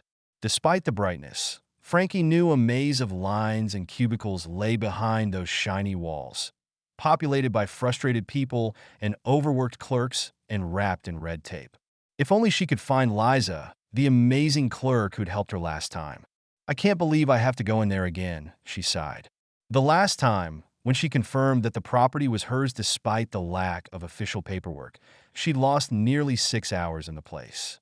Elliott kept a light hand on her back and squinted up at the place and glanced around the campus of Collier County government buildings. Nice real estate, though. Not if you're stuck inside. At least today, she'd have him next to her. And for some reason, she didn't want to examine too closely. She was happy about that. Maybe it was his steady presence or close attention, but she liked having him here. And she liked kissing him back home. A lot. Just as they stepped under the entrance awning, Elliott paused and reached into his pocket, glancing at his cell. I have to take this call. Why don't you get started without me? Who are you meeting with so I can find you? Just call me. Take down my cell. He looked at the phone with a face that said he had no time for that now. Okay, best bet would be in official land records, Frankie said. The lady who helped me last time was Liza. She dug in her memory for the woman's last name. Lemansky. Liza Lemansky. Got it. He gave her an impulsive kiss on the forehead and stepped away with the phone to his ear. This is Becker. Becker. Even the way he said his last name was sexy. He didn't even look back to say goodbye as he walked away, obviously seeking privacy, trying not to be disappointed. Hell, how had she gotten so used to him already? She went inside to start the long process of waiting in lines, filling out forms, taking a number, and waiting some more. About 15 minutes later, Elliott came up behind her in line. I have an emergency, he said softly. It could take an hour or two. You can handle this on your own. Of course I can, she said quickly, fighting irritation that he would even imply she couldn't. Or maybe it was irritation because he kept disappearing. Or these bureaucrats kept giving her a runaround. Truth was, everything had her irritated right then. She closed her eyes. This is just frustrating. I know. He stepped closer and put a gentle hand on her shoulder.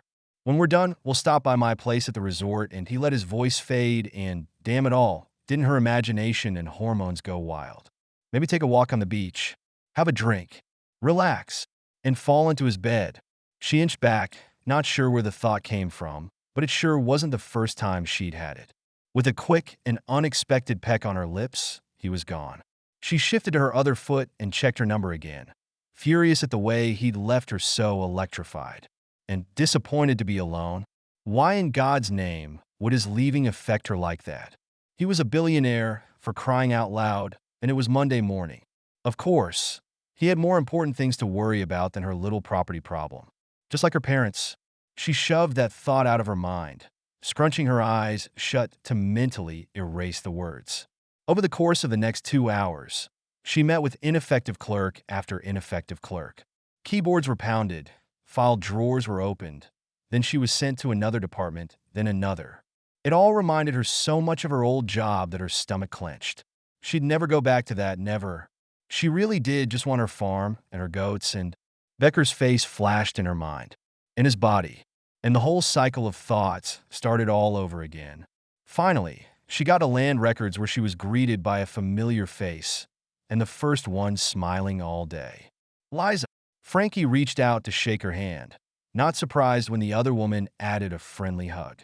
They'd gotten pretty darn friendly the last time Frankie had been here, and Liza had been an absolute treasure, helping her navigate a maze of red tape and brick walls. What are you doing back here? Liza asked, her stunning turquoise-colored eyes dancing with warmth. The 90-day wait period hasn't passed yet.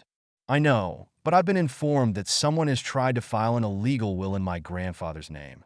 Liza frowned and gestured to the hall.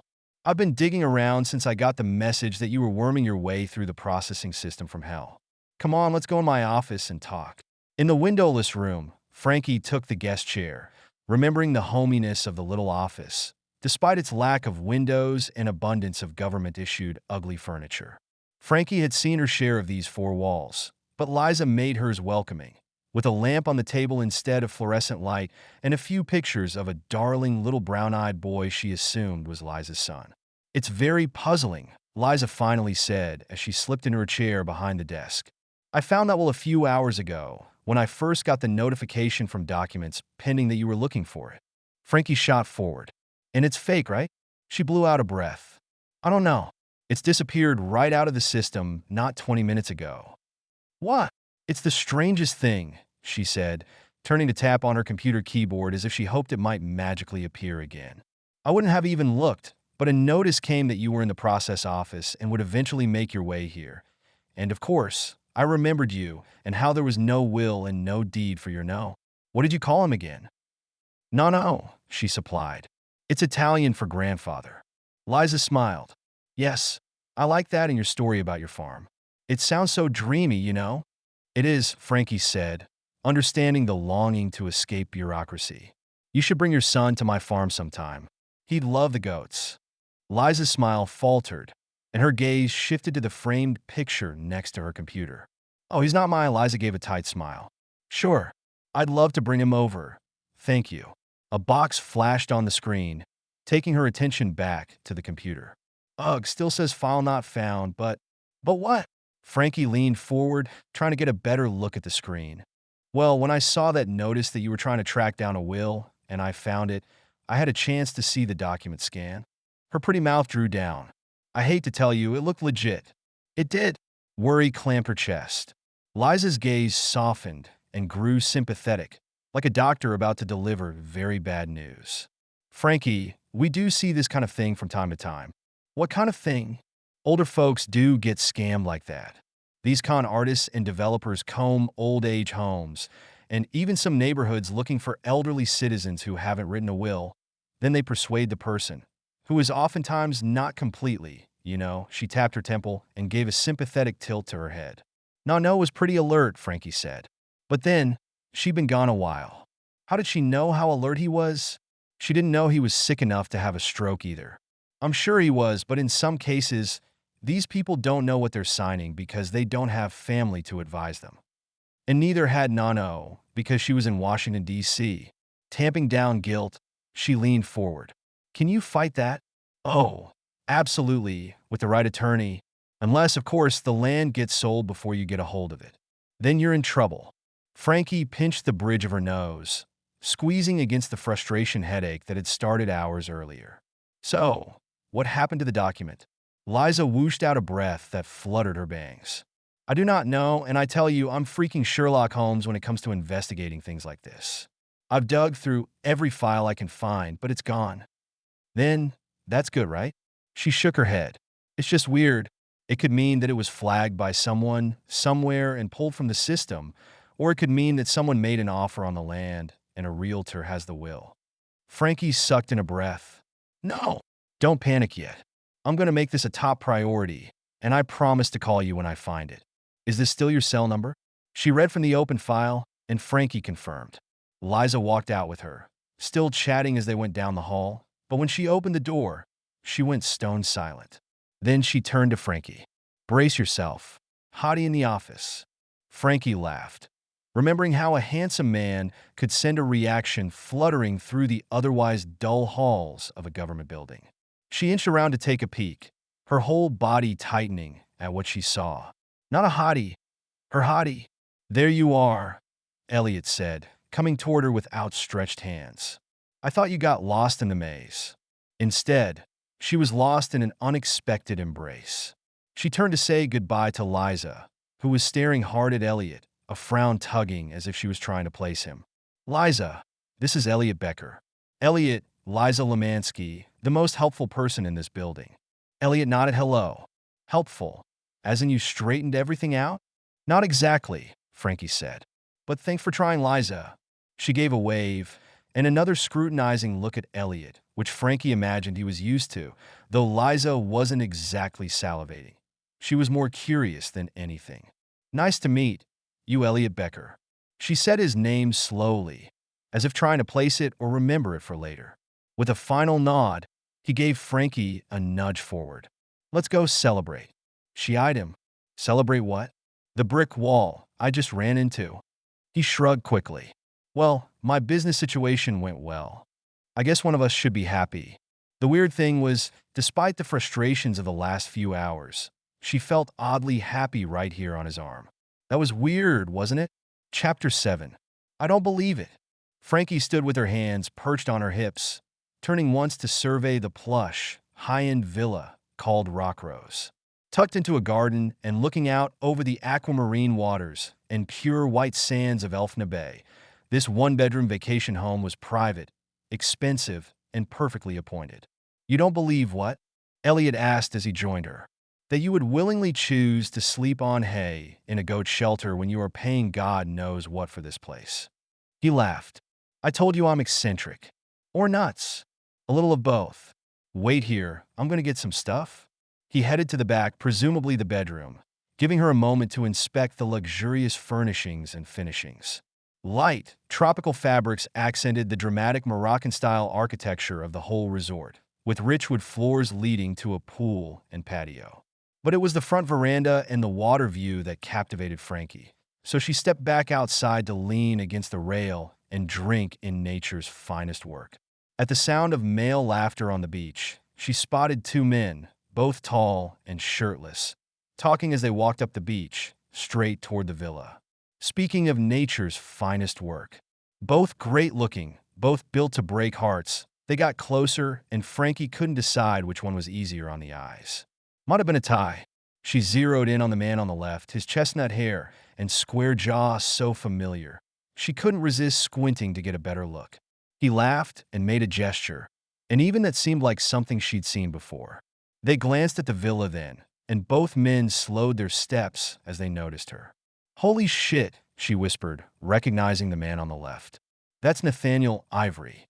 Behind her, Elliott stepped onto the veranda. Holy shit is right. What the hell do they want? You know him? She wanted to turn to see Elliott's face, but didn't want to miss a minute of naughty Nate. Shirtless, no less. Yeah, I know him. Dang, I left my phone in the car. I want to get a picture. He choked softly. To sell to the tabloids for 50 grand? Thought you didn't care about money, Frankie. Who said anything about selling it? She teased. He was next to her in an instant, but both men lifted their hands in greeting. Nice of you to show up, Becker, Nate called. You really do know him. She couldn't keep the awe out of her voice, which earned her a dark look. He's not your type. She bit back a smile and looked at Nate again. Oh, honey, naughty Nate is everyone's type. He mumbled a curse and practically leapt off the veranda, heading them off as they came closer. I want to meet him, she called playfully. Elliott purposely ignored that, and Frankie didn't know what gave her more of a secret thrill, that he was jealous or that she was about to meet the equivalent of American royalty. The Ivory name was synonymous with power, money, and juicy scandals. With hands in every business and half of Hollywood and a lot of Congress, there was an Ivory on the front page of the news regularly. Out of earshot, the three of them talked for a minute. Then Nate and the other man gave her friendly waves. Frankie took that as an invitation and joined them on the paved path that separated the house from the beach. These are some friends of mine, Frankie, Elliott said, gesturing to the men. Zeke Nicholas and Nate Ivory. She looked from one to the other while she shook hands, politely not ogling their chests, but still stealing a few peeks. So this is who has Becker's full attention this week, Nate said, giving her a world-famous once-over that had made millions of women swoon. Oddly, it had no effect, but that might have been because Becker held his own with these two men. It seems he has a strange desire to be around goats, she told them. Both men could barely hide their amusement. I think it has a lot more to do with the goat herd than the herd of goats, Zeke said, grinning at her. The statement did crazy things to her insides, far more than Nate Ivory's flirtatious wink that said he agreed. So, what brings you here? She asked. It's a baseball thing, Nate said. Softball. Actually, Elliott corrected him. We're all on the same softball team. Really? Well, it certainly made sense that they were athletes with those bodies. That must be fun to watch. For any female with a pulse. Are you planning to play while you're all here? I'd love to see a game. No, Elliott said quickly. We're bad, Zeke added. Not pretty to watch. She smiled up at him. I doubt that. What are you two talking about? Nate asked. The Niners are fantastic to watch. The Niners? That's your team? Frankie shifted her gaze to Becker, who looked more than a little uncomfortable. Was he jealous of these guys? That seemed a little preposterous, but something was bugging him. Yeah, Zeke answered. The Niners. What does the name mean? Frankie asked. They all shared a look and a silent communication that she couldn't decipher. It means Nate dragged out the words. Not on a team, she guessed. Zeros, Becker finally said. Net worth. It took a few seconds for that to register. Then she understood those 9 zeros meant $1 billion. All of you. More or less, Elliott said. So now I'm sure you don't want to see us play. Because she'd made her feelings about billionaires clear enough to him. She gave an easy shrug. Might still be fun. Elliott put a hand on her shoulder and started to steer her away. Great to see you guys. I'll try and catch lunch in the next couple of days, but I'm really busy. On the farm, Nate said, fighting amusement. With the goats, Zeke added, equally entertained by the thought. And the goat herd, who is obviously a hell of a lot better looking than you two clowns. He whisked her away, calling over his shoulder. We'll be in my villa. Read the sign. Do not disturb. He sure seemed anxious to get her away from them.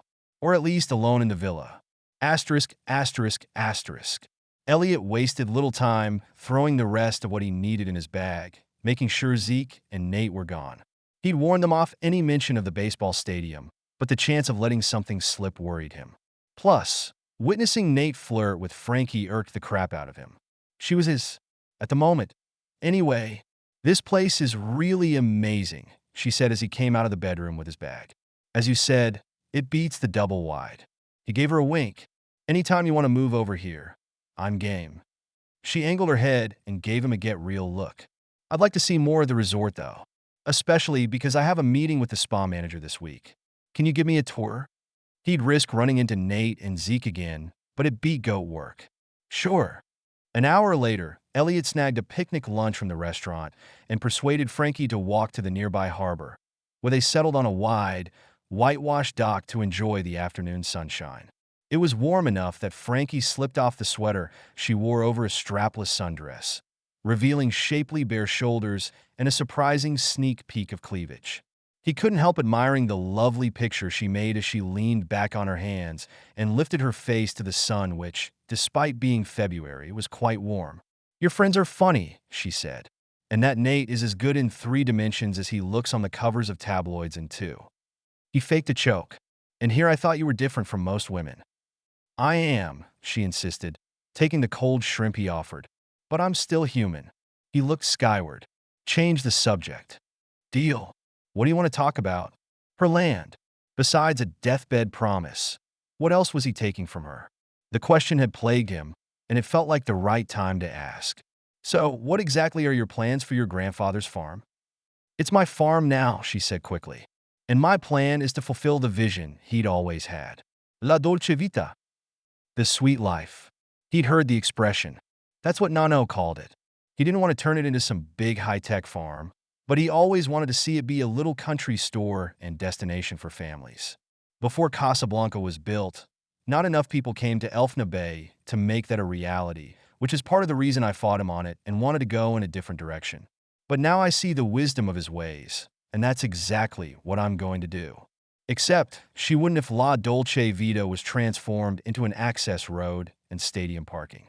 He swallowed, but the bite lodged in his throat, making him down half a bottle of water while she stared out at the horizon, deep in thought. "Don't you feel you're making his dreams come true and not yours?" he asked. She considered that, then shook her head. "I've wrestled with what to do, but the more I'm there, the more it feels right. I think I'll build a cute 2-story house made of stone like the ones in Italy. I'll live upstairs, but downstairs would be the retail shop. Something small, you know? I would sell my soaps and milk and cute little goat-related products. I'd have a petting pen and a much nicer milking shed and production area." Whoa. These plans were a little further along than he'd realized. "Sounds like you might need some cash to make all that happen." With cash from the sale of her land, could she build her farm somewhere else? Would that assuage his guilt? She shrugged. "I told you, I have some money tucked away. But do you have millions?" She turned from the water to stare hard at him. "You're still convinced you can buy me." "Not you," he corrected. "But your land. I haven't dissuaded you from your eccentric farm dreams yet." "Absolutely not. And if you had a lot of money, you could make that dream bigger, better, even more beautiful." He took a breath and leaned closer. "Somewhere else." "So could you," she replied. "Why my land?" "Because it was next to the other 3 plots they'd already secured. Because this location was perfect. Because it was easy, and Elliott liked things to be easy. Except, he also liked them to be fair." "Anyway," she said, unaware of the war of words raging in his head. "Until I settle that issue with the lawyer who claims someone else owns the land, I couldn't sell it if I wanted to. Second, I don't want to. And I don't care if you call me stubborn, since I told you I come by that trait honestly." He shook his head, recognizing the impact of a brick wall when he hit it. He reached for a stray hair and brushed it off her face, studying her strong profile, the little bump on her nose and the thick lashes that brushed her cheek when her eyes were closed. "You're pretty when you're stubborn." She tilted her head to rest against his hand. "Now you're just trying to play me." He threaded some hair through his fingers and added a little pressure so she would turn to face him. "I swear I'm not doing anything but sitting in the sunshine with a gorgeous woman, enjoying food and conversation, and thinking about how much I want to kiss her." With a sigh, she scooted around to face him with her whole body, crossing her legs under her flouncy skirt and forcing him to make eye contact. "I never know when you're being real." "I'm always." But was he? "I'm being totally real about wanting to kiss you."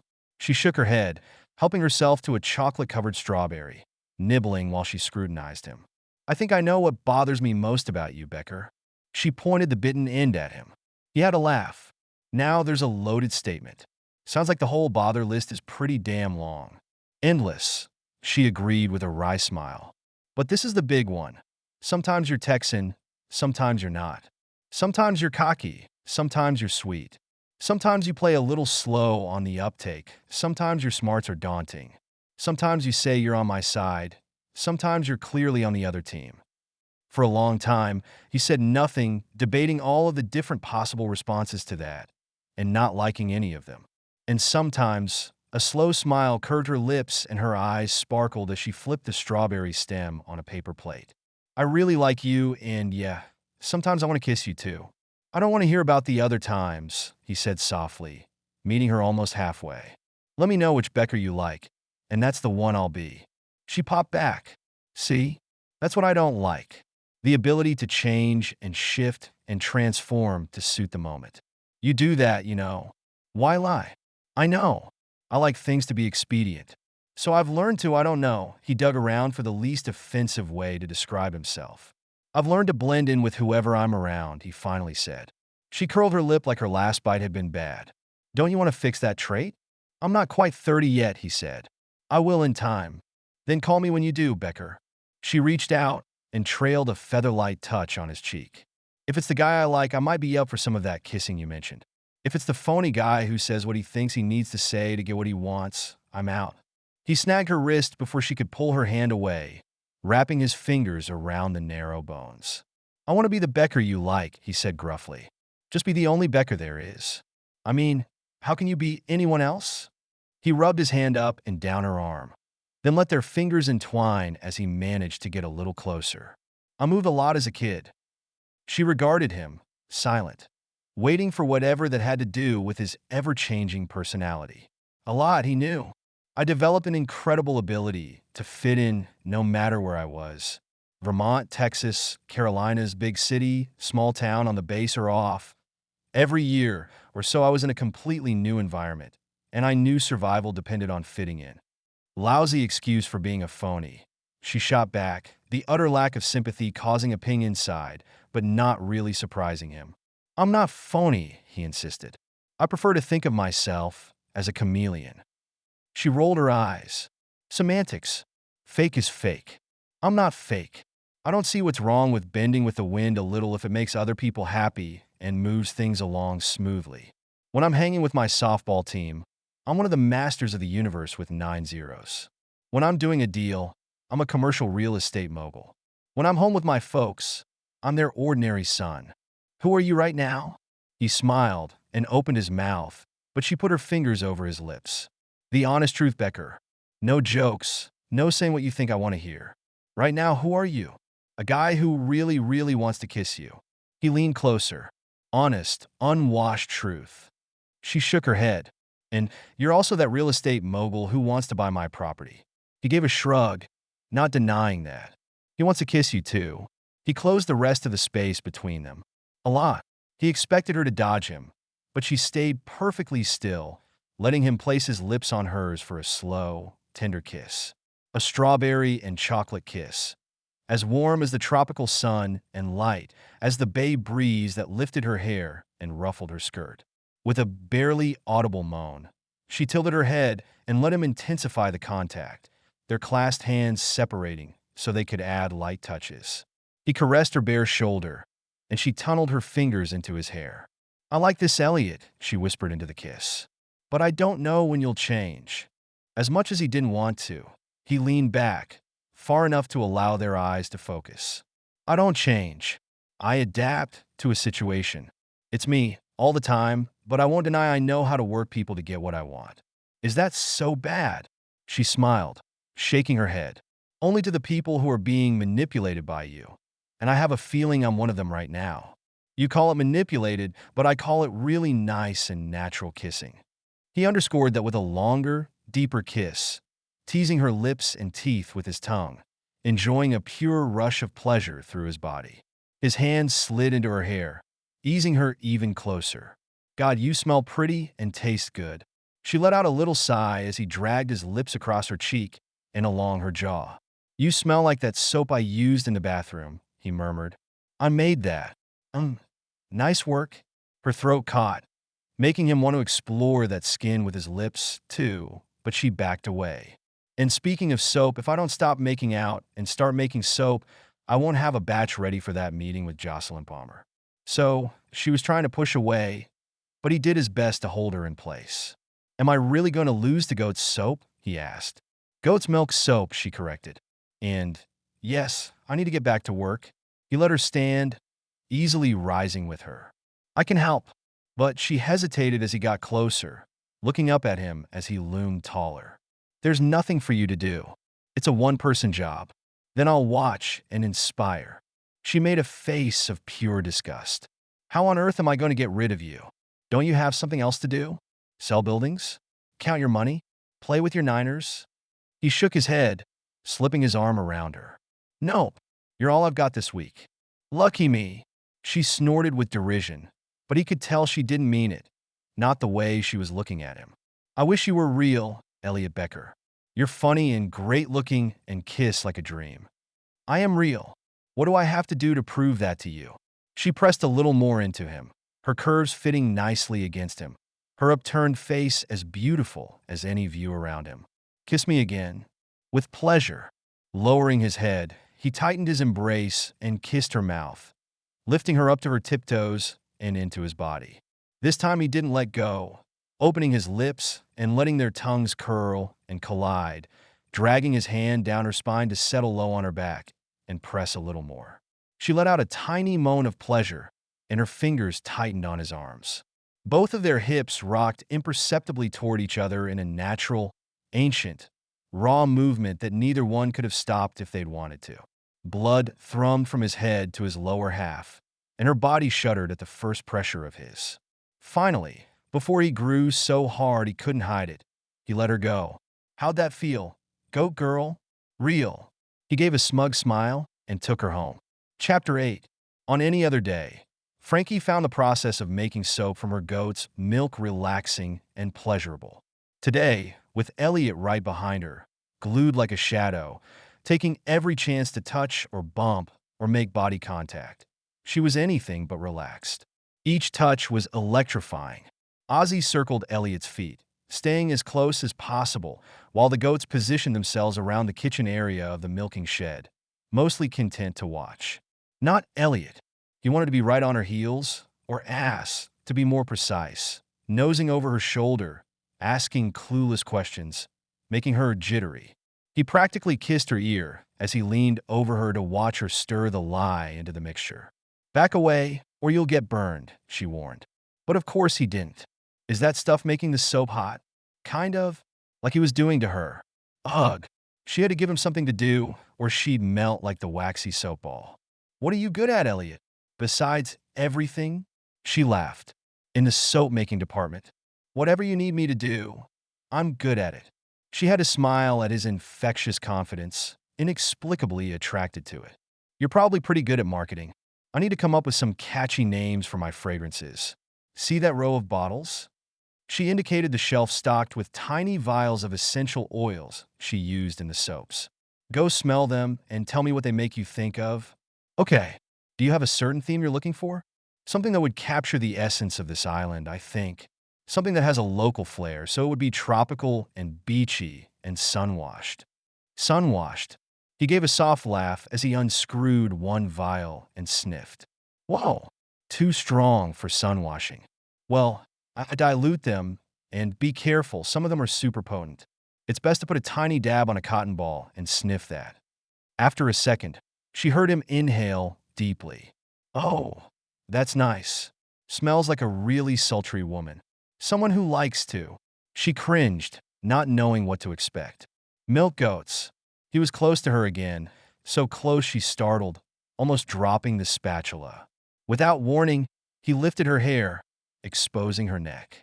She'd changed into jeans and a tank top, covered with an apron, and was currently up to her elbows in rubber gloves and lye. But he made her feel naked. What are you doing? Testing the fragrance. I need to smell it on you. Soft cotton tickled her skin, followed by a warm breath. Almond? Yes. The scent was strong and distinctive, but her whole body was reacting to touch, not smell. Tingling, tightening, bracing for a man. It gave you goosebumps, he observed, kissing a few and making the chills worse. Now there's a fragrance name. Goosebumps. He chuckled into another light kiss, disguised as a sniff. That won't sell. He kissed her skin again. You know what gave me goosebumps? She wasn't sure she wanted to hear, but waited while he stroked her shoulder. The first time I saw you at the resort, he rubbed a slow, small circle, running away from me with your hair flying and your cute little bare feet in the sand. She stood stone still, not caring that the soap might gel if she didn't stir fast enough. She had to hear the rest. When you turned around with the sun setting like back lighting on you, it gave me chills. He kissed the spot he'd been rubbing, pressing his lips to her skin until it burned. So let's call this one Casablanca Sunset. She couldn't help sucking in a surprised breath. That's so pretty. Exactly what I thought when I saw you. Laughing, she tilted her face toward him.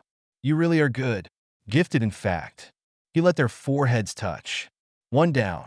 How many do I need to name again? As many as you can. But I'd like 4. If she could take it. Another kiss, and he was gone, opening more bottles and sniffing. She busied herself by pouring out some of the mixture and finding her emulsifier to make the froth that would give the soap its creamy texture. This is nice. He inhaled loudly. What's a mimosa flower? It's why the island you're on is called Mimosa Key. They're incredibly bright pink, fuzzy flowers that bloom everywhere in the spring. Sounds like a drink to me. Do you have anything that smells like an orange? Extract. There should be some over there. She touched the button of the electric emulsifier, the low hum drowning out other sounds and sending a slight vibration up her hand as she worked the liquid into a froth. Suddenly, his hand was over hers, gripping the tool with her, his other hand under her nose with a cotton ball. What's that smell like? Tangy oranges and sweet flowers. Maybe brunch on the beach. Yeah, but let's go with something more poetic. Mimosa mornings. Oh! She dropped her head back, letting it hit his solid shoulder. You're a genius. He dragged a finger over her lips, her chin, and her throat. You inspire me. She kept her eyes closed, flicking off the emulsifier to revel in a different buzz, the slight touch of his fingertip on her breastbone. Let me put it right here and see how it smells. Turning her to face him, he held her gaze for 1 second, then dipped his head, past her mouth, lower to brush his mouth right along the top of her protective apron. His tongue flicked in her cleavage. Becker. People aren't going to eat my soap. He chuckled and slowly lifted his head. When a woman smells this good, I want to taste. The aroma wafted up, as sweet and light as the kiss on her lips. He kept it chaste and quick, leaving her wanting more when he stepped away. We've got morning and sunset covered. Let me see what I can cook up for nighttime that she knew she couldn't take. That's probably enough. He inched back. Don't you want 4? She let out a nervous laugh. To stop giving you excuses to kiss me. His eyes gleamed with satisfaction. Be right back. When he stepped away, she finished creaming the mixture and catching her breath, not daring to look over her shoulder at him. Maybe she should find a reason to go into the trailer, lock the door, and wait him out. Maybe she should. Night blooming jasmine, he said. I like the sound of that. It's seductive. She smiled and slipped off her latex gloves, stepping away from the soap mixture to get her molds. As she turned, he was right there, inches away. Close your eyes, he ordered. I don't need to. Close and enjoy this. Enjoy what? Another trip down to her breasts? What did he have in mind now? Elliott. He lifted a cotton ball to her nose, his expression disappointment. I really like this one, but I want you to close your eyes so you can really appreciate this scent. She inhaled, a zing going to every pleasure center in her body. Oh, what is that? Chamomile and lavender. She took another whiff. What do you call it? I call it. He hesitated a few beats, making her look at him. You have no idea, do you? Elfna at twilight, he finally said. She let out a soft gasp at the perfect name, and he caught the inhale in a kiss, wrapping his arms around her to pull her into him. You like it? Really, what wasn't to like? I think that Jocelyn will love these fragrances and this whole concept, and then she will buy tons of my soap, ensuring that I have every reason to stay right here on my goat farm where I belong, which she inched back and winked at him. Makes me wonder if you really know what you're doing. He didn't smile but looked at her for a long time. Makes me wonder too, he said, his voice hoarse. Suddenly, he let her go. So, we got one more. We have morning, sunset, and twilight. What's left? Midnight. I'm thinking something tropical like that coconut. He froze, eyes wide. Did you hear someone scream? Oh, that was Dominic. She was so used to the bays and bleats. She barely heard her buck calling. She laughed. He's kind of frustrated and, worked up. Must be something in the water around. The goat cry was louder now and followed by the metallic smack of his pen gate hitting the fence. I think he got out. Frankie whipped around to run to the shelter door. Not good. This was not good. Elliott was on her heels, and they both rushed outside at the same time to find Dominic charging straight toward them, wailing in fury and excitement at his freedom. Holy shit, he's mad, Frankie said. He could bust right into this pen. He won't. Elliott tore to the gate and leaped over it again, going straight for the buck, who hesitated and stumbled in surprise. Whoa, slow down there, big boy. He was a big boy, too. A Salerno goat the size of a small pony, with a shiny red and black coat and powerful twisted horns. Dominic was everything one expected from an Italian boy. Careful, she called. He has a temper, and he's obstinate, and can be a little stupid when he's this horny. Elliott grinned, slowly approaching the goat, holding out his hands. Easy boy. None of the girls in the goat pen are interested in hot-headed, stupid, stubborn guys. But behind her, Agnes and Lucretia bayed and danced, as though they could contradict that statement. They were always ready for a party, and that just made Dominic throw his head back and howl. Damn, he's ready to rock and roll, Elliott said, taking a step closer. Just then, Dominic whipped around, his full focus on Elliott. He lowered his head and charged, headbutting Elliott right onto his ass. Frankie slammed her hand over her mouth, not sure if she should laugh or go try to save him, but Elliott rolled and got up so fast she didn't have a chance to do anything. I don't think so, goat boy, Elliott muttered, his muscles tense, his backside dusty. He took a few more slow steps, jumping to the side to miss another, but we're done here, Dominic. We have to get him back into his pen, Frankie said. I don't know how to do that, either, because he's never escaped since I've been here. Let's go, Dominic. Elliott carefully approached him and got his hand on the goat's neck. Let's go. Dominic whipped from side to side, butting hard again, but this time Elliott held his balance and managed to get his arms around the goat's neck. All the does were out of the shelter now, screaming and scuffing their hooves, the acrid smell of the buck as exciting as the fight. Frankie held two of them back, walking closer to the fence, mesmerized as Elliott tried to lead Dominic back to his pen. Dominic bucked again, snapping with open teeth at Elliott's arm. Shit, he bites? No kidding. Frankie nodded, half laughing, half holding back a moan. Dom bit, kicked, and head-butted when he was content, for crying out loud, and right now he was one pissed-off buck. Come on, boy, come on. Elliott braved another bite, swearing furiously as he worked to keep his balance and move the buck away. You gotta go back home. As if he understood, Dominic jerked out of Elliott's grip again and started to run in the direction of the road. Son of a bitch. Elliott took off after him, a few feet behind, both running full force with dirt and stones flying. Elliott grabbed hold of him, practically wrestling the goat to a stop, getting yet another buck and bite in the process. But Elliott held on tight, his legs wide, his powerful arms finally subduing the goat.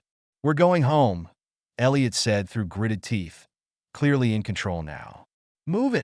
Like a chastised puppy, Dominic gave up the fight and plodded back around the trailer to his pen, each step more humble than the one before. Elliott, on the other hand, looked downright victorious. And sexy as sin. Frankie didn't even hesitate, leaving the does in their pen and rushing to join Elliott at Dominic's enclosure. Battling for breath, his face red, two bites swelling on his arms, Elliott led Dominic into his pen, standing over him just to let the poor buck know exactly who was in charge. Frankie stayed on the outside to right the latch, watching with a pounding heart and soaring affection. Finally, Elliott patted the buck and led him to the water bowl. That's enough of that shit, Dom. Wiping his face with a dirty arm, he ambled out of the pen and double-checked the lock. Elliott. Frankie was almost as breathless as he was. That was... She threw her arms around him and kissed him so hard she knocked him right back on his ass. Asterisk, asterisk, asterisk. High on the fight, humming with a surge of adrenaline, and inhaling a heady mix of pretty perfumes and disgusting goat, Elliott took Frankie's kiss and gave it right back to her. He rolled her over on the grass, getting right on top of her to savor his win and this woman. She clutched his head, then his shoulders, almost as if she wanted to stop what she'd started, then wrapped her arms around his whole body and gave in, pressing her into the grass. He kissed her mouth, their tongues instantly tangling, their bodies rocking against each other like they'd been waiting all day to do that. That was certain, and it sure felt like she had too. Elliott gave in to the urge to explore whatever inch of her body his hand could find.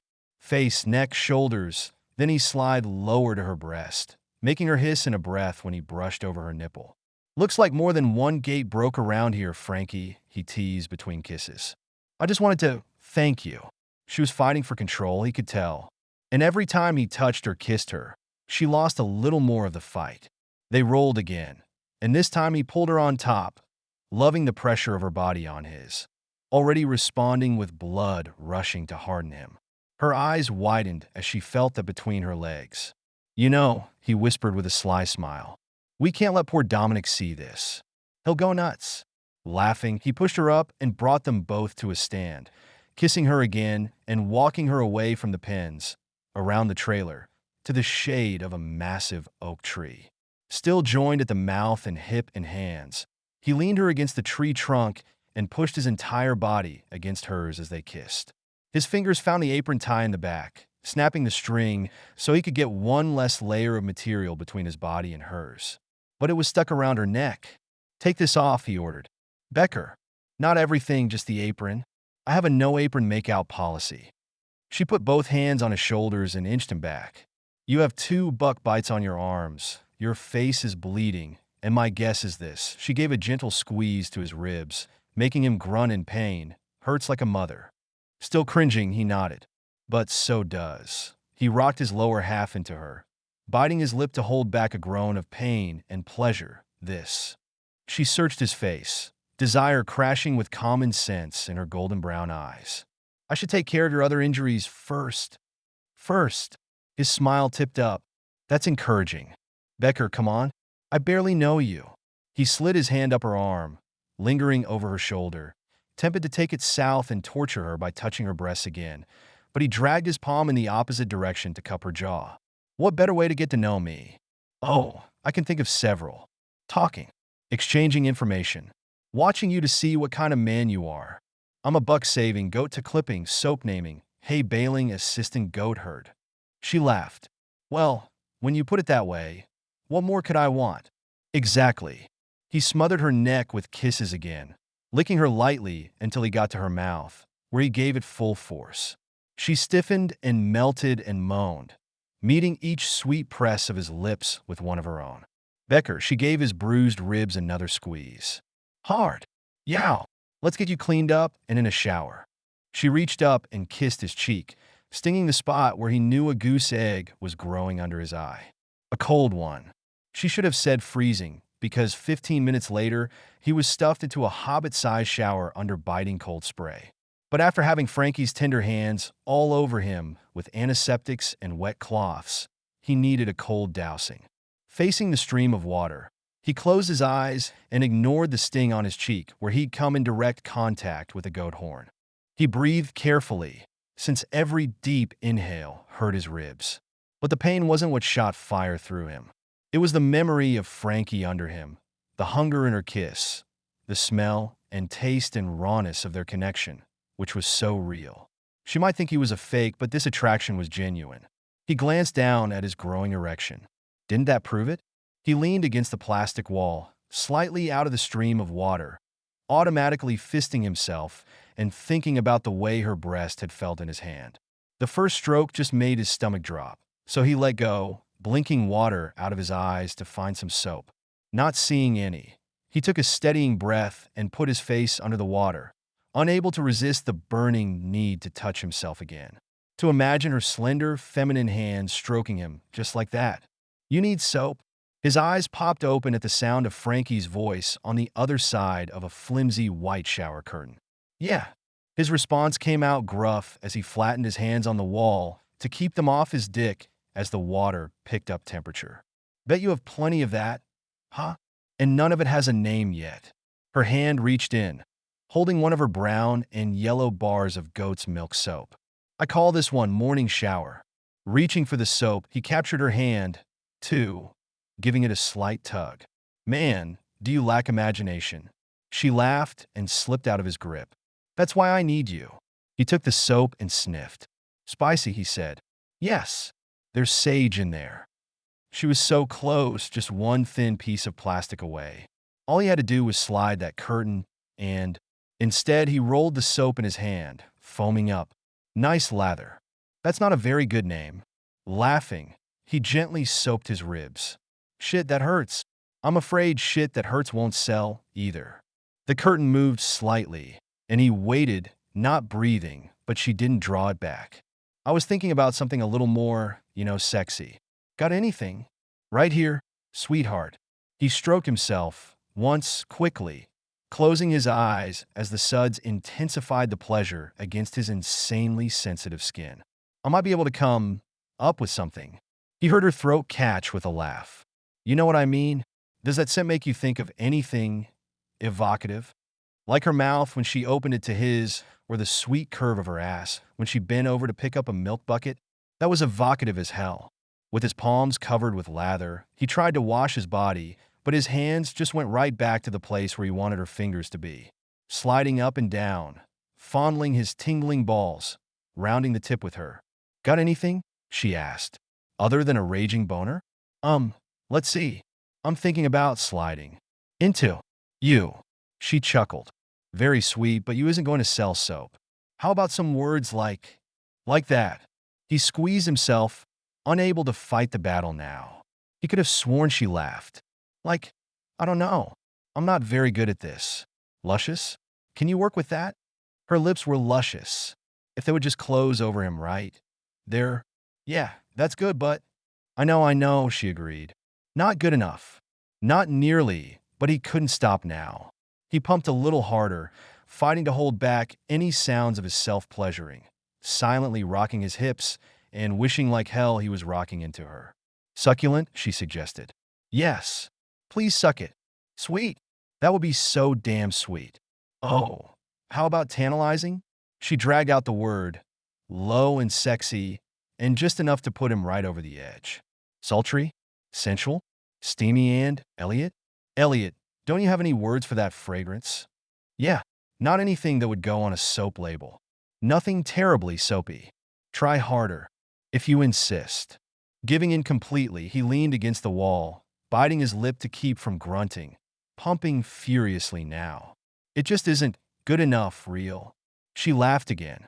Is anything that has your hands all over it? He looked up at the curtain, certain she was watching, but it held firm to the wall. Fire danced up his back and down his thighs, his whole body hot and hard and finished. Biting his lip until he could taste blood, he shot an achy, unsatisfying, completely inauthentic load against the wall, momentarily satisfied, but hollow as hell. Easy yet, but not good enough. Elliott, are you okay? No, he wasn't okay. He was a shell of a man who wanted more than fake sex. Damn it, he wanted her, and he wanted it to be real. No matter how difficult it would be for a man who liked things easy. I said. He cleared his throat and turned his hands under the stream, rinsing them. Finally, he inched the curtain back, but she wasn't there. Frankie, right here. He jerked around to see her at the other side of the shower, looking in. She raked him with a gaze that made him want to scream out in a wholly different kind of pain. She gave him a hungry look, her gaze lingering on his partial erection. Maybe we should call that one party of one. He snapped the curtain closed and swore under his breath. That name sucks. And so did a self-inflicted handjob when he wanted the real thing. He heard her laughing as she left the bathroom. Chapter 9. Becker, is that woman biting you? Nate slipped his sunglasses down his nose, just to get a better look at Elliott, but not far enough that anyone at the outdoor pavilion restaurant would recognize him. Elliott brushed the mark on his arm, faded in the few days since Dominic had inflicted it. Had a run-in with a buck. On the other side of the table, Zeke leaned in. A buck? Like a bronco. A buck is what you call a male goat, Einstein. Zeke and Nate shared a look, cracking up. Elliott looked up at the deep blue sky and blew out an exasperated breath. He knew this lunch wouldn't be easy. They weren't going to like what he had to say. They weren't going to let him off the hook. And he hadn't really wanted to come to lunch at all. The days on the farm had slipped into a nice routine, next to Frankie from dawn to dusk, sneaking a few kisses whenever he could, laughing a lot, getting to know her.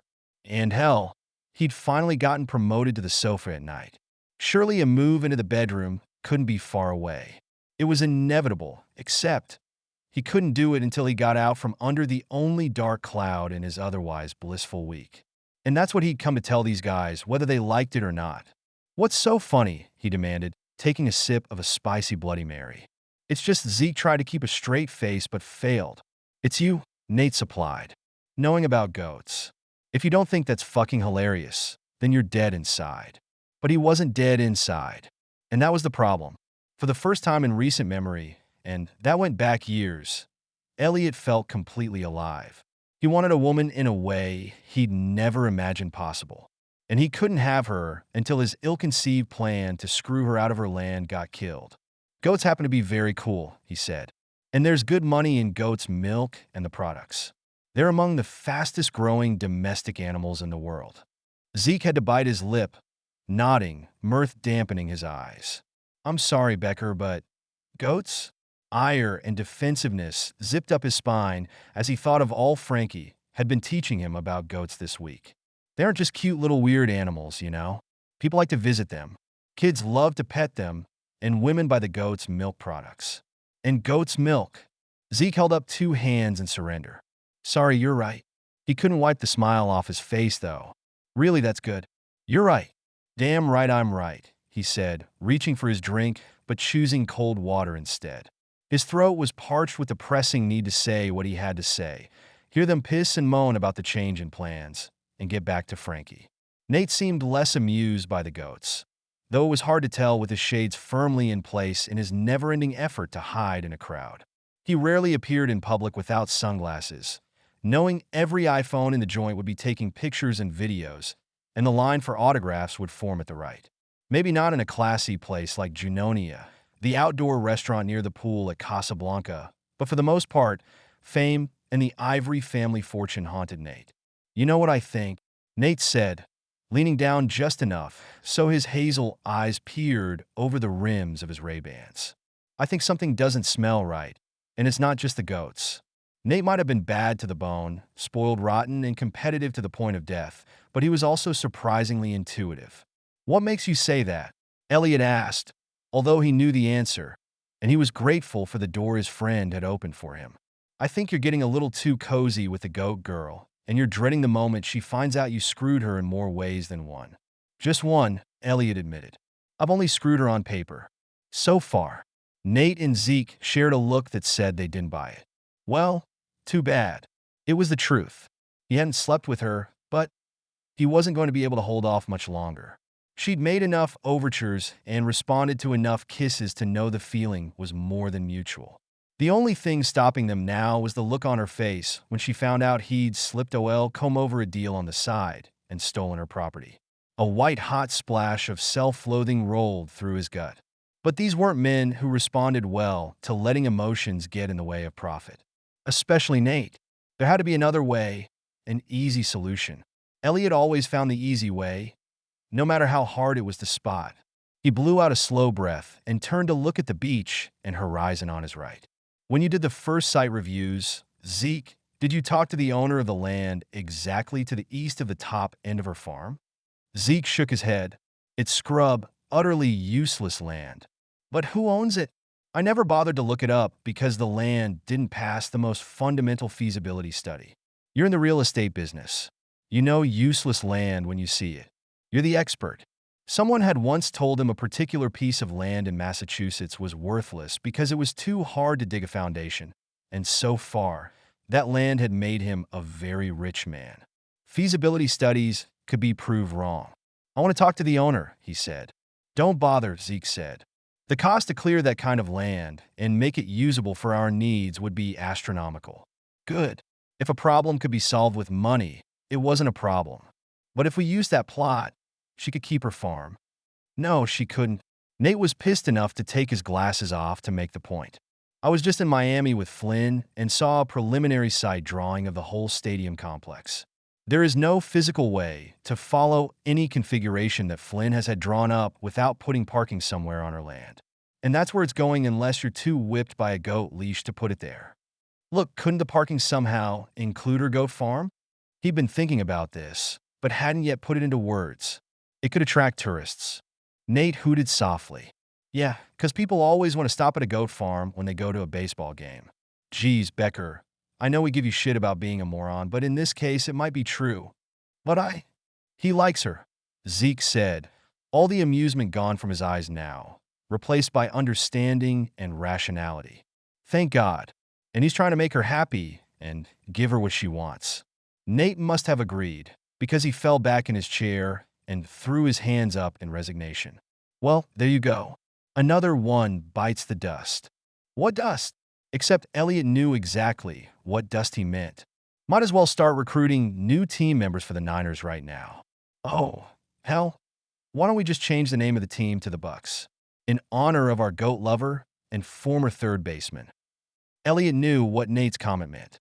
No one played on their softball team at home who wasn't rich and single. A walk down the aisle meant a walk off the team. He shook his head. I just met her, he said, and even that level of denial felt wrong. I mean, she's special, but trust me, Zeke said. When it happens fast. Are you and Mandy, Elliott tapped his left ring finger, unable to even say the word. Zeke finally smiled. Shopping for the Rock this afternoon, buddy. Nate let his forehead thud onto upturned palms. What the hell is wrong with you two? What's wrong with finding someone to spend your life with? Zeke demanded. What's right with it? Nate fired back. Then he turned his disgust on Elliott. She's a goat herd, for God's sake. Hey, Mandy was a maid, Zeke said, clearly coming over to Elliott's side in the conversation. Look, why don't we look into other options before the deal that Becker set up goes through? Maybe we can do something with that other land. He could tell Nate wanted to explode as he shook his head, and no words came out. Wait, he sputtered. Did you tell him about Will Palmer? Who's that? Elliott asked. He's a local, Zeke answered. He's really involved with this resort, and his wife runs the spa. They're friends of Mandy's. What about him? Elliott asked. Will Palmer. Nate dragged out the name like Elliott was an idiot for not recognizing it. Former minor league player, well-connected, coaches, recruits, and absolutely loves the idea of baseball on Mimosa Key. He's already got some major names lined up to come to the announcement when we go public. He's going to bring in players from Miami and Tampa for an exhibition game right here at this resort against the Niners, maybe in the next few weeks. The announcement? An exhibition game with pros? In the next few weeks? He could practically feel Frankie slipping through his fingertips. Whoa. He made a slow-down gesture with both hands. Nate, we don't have that land deal yet. We can't announce anything. Nate thunked his elbows on the table and stared at Elliott. You want me in on the announcement? Of course. They all knew that Nate added the glitz factor and that his family's name meant huge coverage for them. Well, my time is limited. Elliott almost choked. His time? Time was all this trust fund billionaire bad boy had. Might have to reschedule a trip on your party barge to Greece this spring? Elliott shot back. Nate's jaw tensed as he gritted his teeth. You're a riot, Elliott. We sent you down here to do a job. Do it, or we can find someone else to take your place. For a long, crazy minute, he thought about the offer. Really thought about Frankie and her farm and the goats, and Zeke reached in to referee the argument. We don't want to do this without Becker, he said to Nate. Then he turned to Elliott. But I also don't want you to hurt someone you care about. Elliott looked from one to the other. She doesn't want to sell, he finally said. The land has sentimental value to her. Sentimental value? Nate's voice rose in shock. Surely you offered enough money to crush any sentiment. It's family land, Nate. You understand family. I understand that I'd like to shoot mine. He curled his lip. Did I say that? Yeah. Elliott tilted his head toward the next table and lowered his voice. And you better shut up or that'll be online in about 3 minutes. Listen to me. Nate pointed at Zeke, his voice low and soft. You're thinking with your heart. And you, he shifted the finger to Elliott, are thinking with your dick. I guess that leaves me to use a brain. I am not, Elliott denied. If he had been thinking with his dick, he'd have had her in bed already instead of waiting to clean up this mess that he made first. Your tongue is hanging out to the floor, Zeke agreed. Nate just shook his head, disgusted, as an older woman slowly approached their table, tentatively holding out a pen and paper. "Excuse me, but are you Nathaniel Ivory?" He pushed his sunglasses back on, as if that could hide the truth. "Could you?" She offered the pen to him. Nate scratched his signature, but gruffly refused a picture. When she walked away, he threw back the rest of his champagne and pushed up. "Now it'll be all over Twitter that I'm an asshole who won't let my picture be taken. I'm out of here. If you need me, I'll be on my $40 million yacht." Or, as some call it. He gave a lazy grin, softening his famous Ivory family jawline, the party barge. He walked away, sunglasses in place, body language set to bother me, and you die. "What's the bug up his ass?" Elliott asked Zeke when they were alone. Zeke shrugged. "He's been acting strange, lying even lower than usual. Maybe another Ivory family scandal on the horizon?" "What day isn't there an Ivory family scandal on the horizon?" Zeke looked around, frowning as he zeroed in on someone on the other side of the restaurant. "Hey, isn't that your goat girl?" Elliott turned to see two women chatting under an awning, his gaze drawn to the familiar one. The beautiful one. The one he wanted more than his next freaking breath. How had that even happened to him? "She said she had a meeting here with Jocelyn Palmer," Zeke supplied. "How'd you know that?" "She's the one we were just talking about. Will Palmer's wife."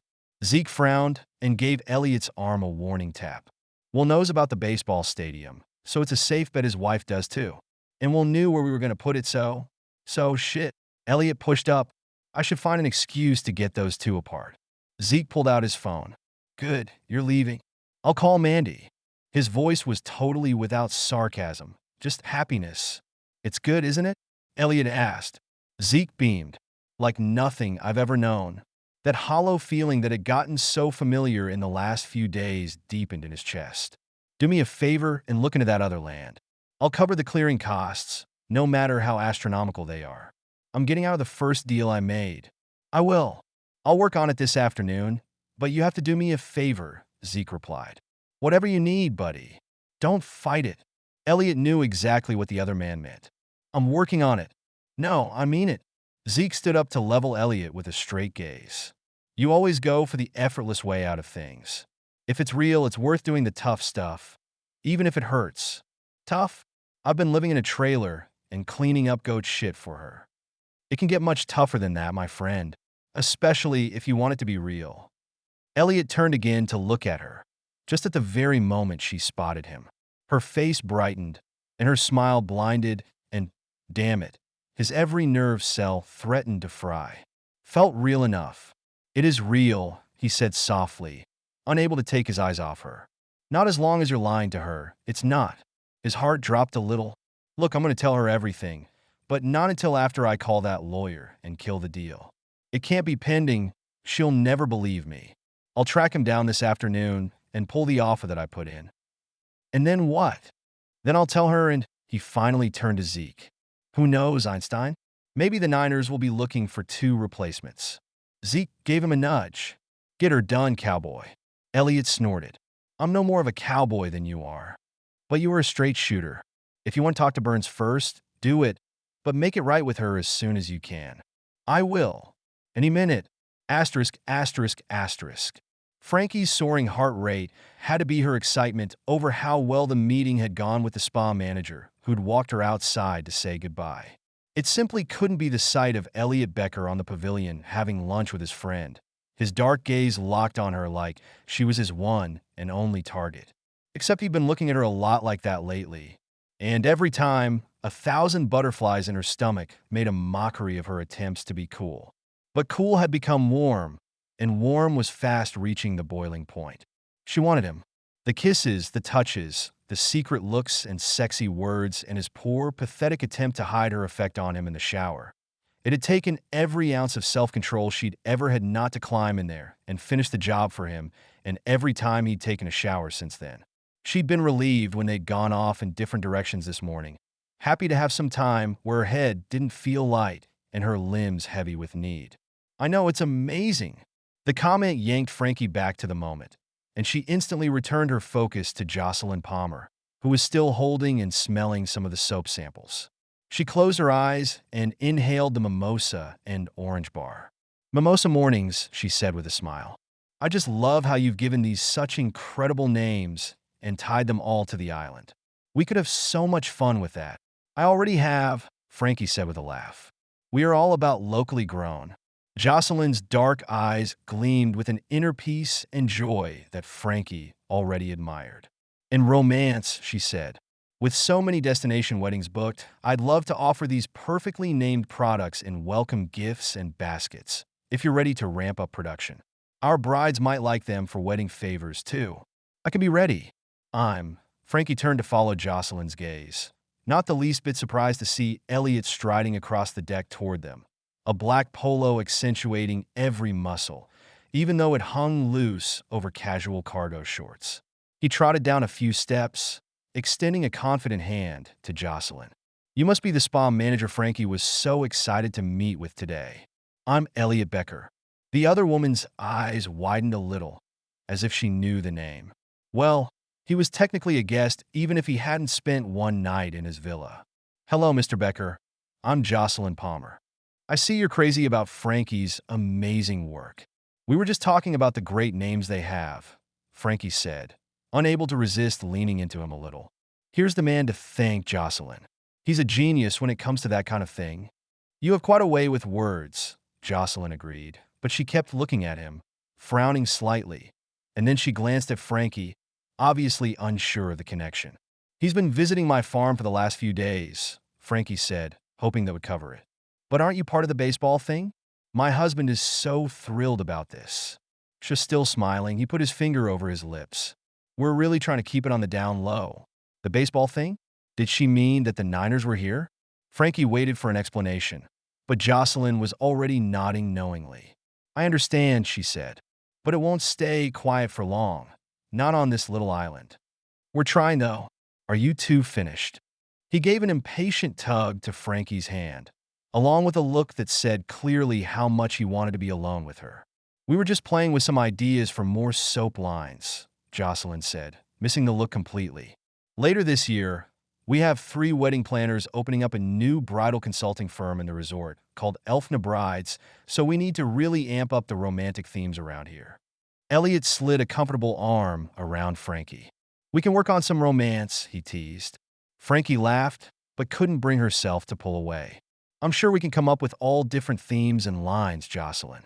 As you know, our resort motto is kick off your shoes and fall in love. We'll work on it. Elliott took a step away, effectively ending the meeting for her, his impatience palpable. Wait a second, Frankie said under her breath, giving him a warning look. He knew how important this meeting was to her, and it wasn't quite finished. What's our next step, Jocelyn? Our next step is the beach, Elliott replied. Let's kick off our shoes and see what happens. Jocelyn laughed. Just call me as soon as you have the whole line ready to go, she said. Oh, and Elliott, best of luck with the baseball project. It's going to mean great things for all of us, and honestly, I haven't seen my husband so excited since, well, she looked down and tapped her loose flowing top. Since we found out some very good news. Oh, Frankie exclaimed. Congratulations. You certainly don't look pregnant. It's early yet, but we're very happy, thank you. She gave Frankie a spontaneous hug and whispered in her ear. He looks like a keeper. Frankie didn't reply, but just said goodbye, her whole body warm from the sun and the encouragement. And the man who couldn't get much closer. So, she loved your soaps? He asked when Jocelyn went back inside. She looked up at him, not that unhappy that he helped in the meeting. She wanted to be with him. She loved your brilliant marketing, too. What's this about the baseball thing? That glorious smile faltered for a second. Hey, can we walk the beach, or are you afraid the slogan's really a prediction? I'm not afraid of anything except an expertly changed subject to avoid answering.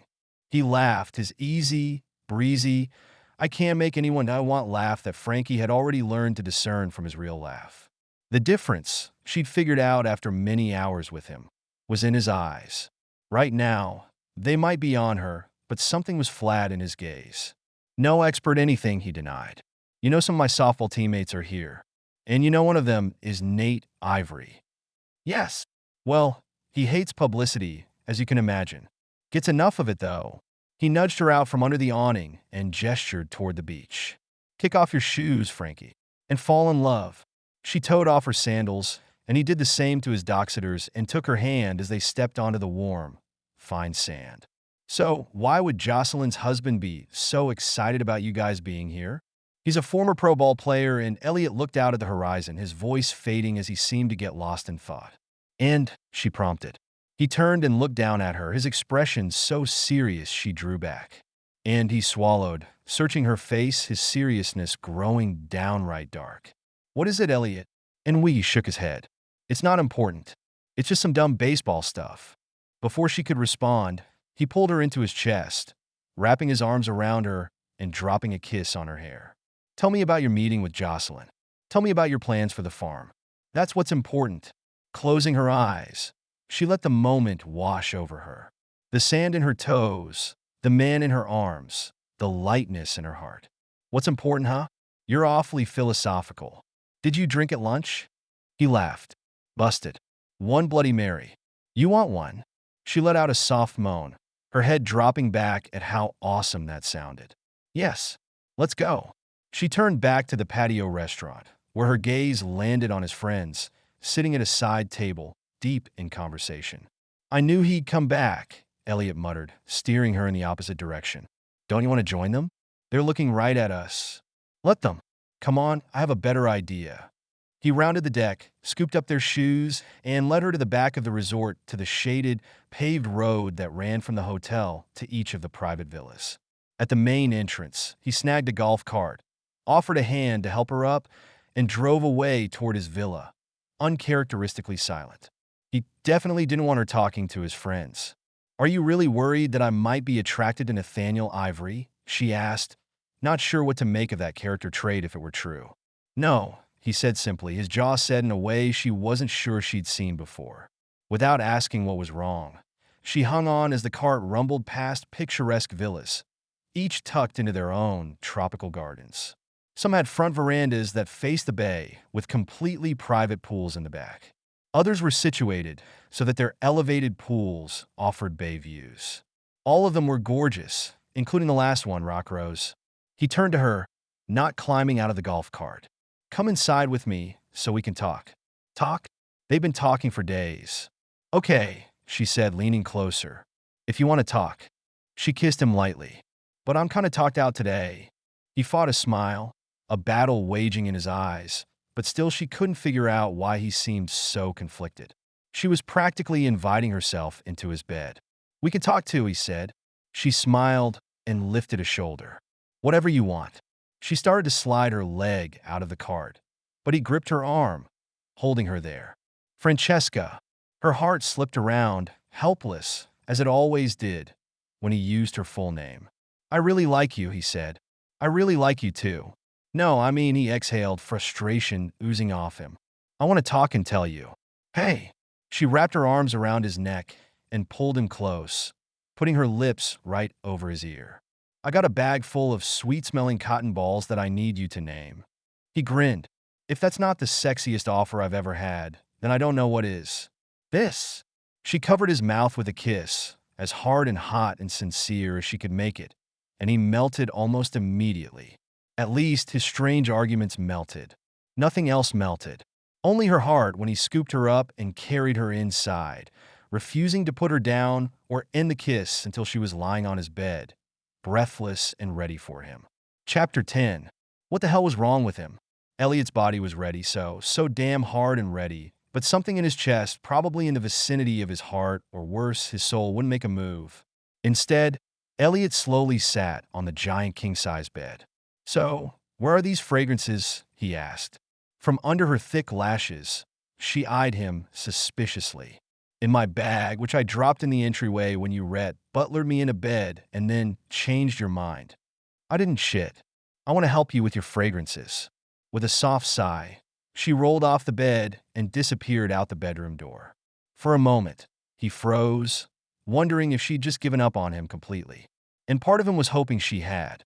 He could call Burns, kill the deal, and only then could he get in this bed with Francesca and probably stay in it for a week.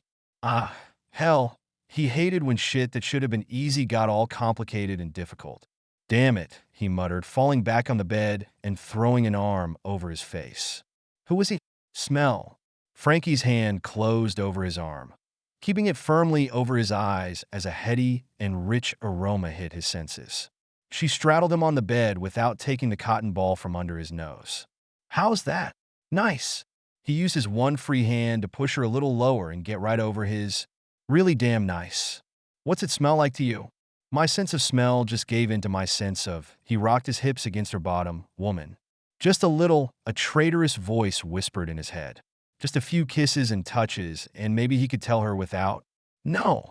He had to do this right. I'm serious, Elliott. Sadly, so was he. He would not. How had Nate put it? Screw her in more ways than one. He wasn't going to be that guy. But then she rolled a little harder over his erection. What's this smell like? Heaven. Trouble. Fun. Frankie. He caressed her backside and hip, letting his fingers wander to the front of her skirt, skimming skin under her thin cotton top. It smells like coconut. Yeah, but what does it make you think of? Her stomach was taut and silky and tensed up at his light touch. Remember the assignment. Romance. Romance. And until he was honest and real, this wasn't romance. This was the tip of his finger glided over the bottom of a lacy bra. This was sex, which used to be just fine. Thank you very much. I don't know, he said gruffly, yanking his hand away. She's scared. Losing your touch, Becker? He wanted to smile, but nothing was funny, not even her stupid pun. What is this stuff? He asked, trying to play along and remember the labels he'd read on the vials. Lemon verbs or something? She laughed, tightening her legs, her bare calves against his thighs, and little else except that slip of a frilly skirt she wore. What else did she not have on under that skirt? His dick grew harder, right in her bottom, earning a sweet little moan from her when she felt it. It's clearly making you think of something romantic. It makes me think of sex. Sweet, fast, easy, hard now. Lavender, he guessed. Becker, she sighed in frustration and lifted her hands so he could look up at her. She rested her hands on either side of his head, her hair dangling down to his cheeks, her top draped enough that he could easily slide his hand right up there. I need you to work your magic, she said. Magic. She was magic. He put both hands on her hips and rolled her over his erection. And that was magic. Hot, needy, achy magic. Come and kiss me, Francesca. On a sigh that sounded like pure relief, she lowered herself and pressed against him, kissing soft and sweet before adding heat and passion. One hand found its way under her top, caressing skin as he reached around to unhook her bra and fill his hand with her bare breast. The other was already bunching up the skirt, desperate for skin and a long-awaited caress of her backside. She was just as hungry and desperate, whimpering with each kiss, nibbling his jaw, threading her fingers through his hair, his name on her lips between strangled breaths. We never got a name for midnight, remember? She said in between kisses, giving him the cotton. He laid her on her back, bracing himself on one elbow next to her, lifting her hair to find that delicate spot right under her ear. Let me smell it on you. That inspires me. He dabbed the fragrance gently, leaning in to kiss her eyes and cheeks and mouth, and then back to look at how incredibly beautiful she was. She looked at him. How does it smell? I need to find another place. He reached down to her skirt, pulling it higher to reveal her long thigh and bare hip. As he stared at her gorgeous body, his own nearly exploded. She wore nothing but a tiny strip of white satin, a thong he could take off with his teeth. A place right here, he said gruffly, drinking in the sight of her, trailing the cotton to a sweet spot on her inner thigh. He lowered his head, loving that she guided him, and pulled his hair just enough to show how much she wanted this, letting him kiss her hip and that wisp of material. Let me test it here. Okay. She could barely talk, so he stole a peek at her face, eyes closed, mouth slack, her expression rapture and anticipation. He could do this, right? This wasn't everything. They would do everything after this. He inched the tiny triangle of white to the side, revealing her sex-slick womanhood. He lowered his head, then dabbed her with the oil-scented cotton ball. She sucked in a breath and let go of his hair, clutching the comforter instead. Closer, he inhaled a mix of woman and lavender, of sex and spice. Very carefully, he He kissed her and then slid his tongue around and around. Becker. She rocked up to meet his mouth. Oh, God, don't stop. Dividing his gaze between her heavy-lidded eyes and the visual of beautiful woman. He licked warm skin, curling his tongue, then stroking her with feathery brushes of cotton, teasing her closer to abandon. She gripped his shoulder, called out his name, and bucked against his mouth with the first full shudder of release. He pulled it from her, sucking and licking and holding her hips until she exploded with an orgasm. She whispered his name, the sound of satisfaction and delight while her whole body quivered. She tried to pull him up, but barely had the strength, so he kissed his way back to her mouth. Becker, what do you call that fragrance? He laughed. Well, I call it, he couldn't even think of a word good enough to giving Frankie that kind of pleasure. Where I belong. She finally opened her eyes enough to let him see her surprise. Not a very soapy name for my marketing guru. What would you call it? Amazing. Perfection. A prelude to something. They both knew exactly what something that was a prelude to. How about a prelude to a promise, he suggested. Too corny. Well, it's for weddings planners. They love corny. They both laughed, and she reached her hand to stroke his cheek. I like you, Becker. So much it scares the hell out of me. What are you scared of, Francesca? She sighed and closed her eyes. Everyone I love leaves me.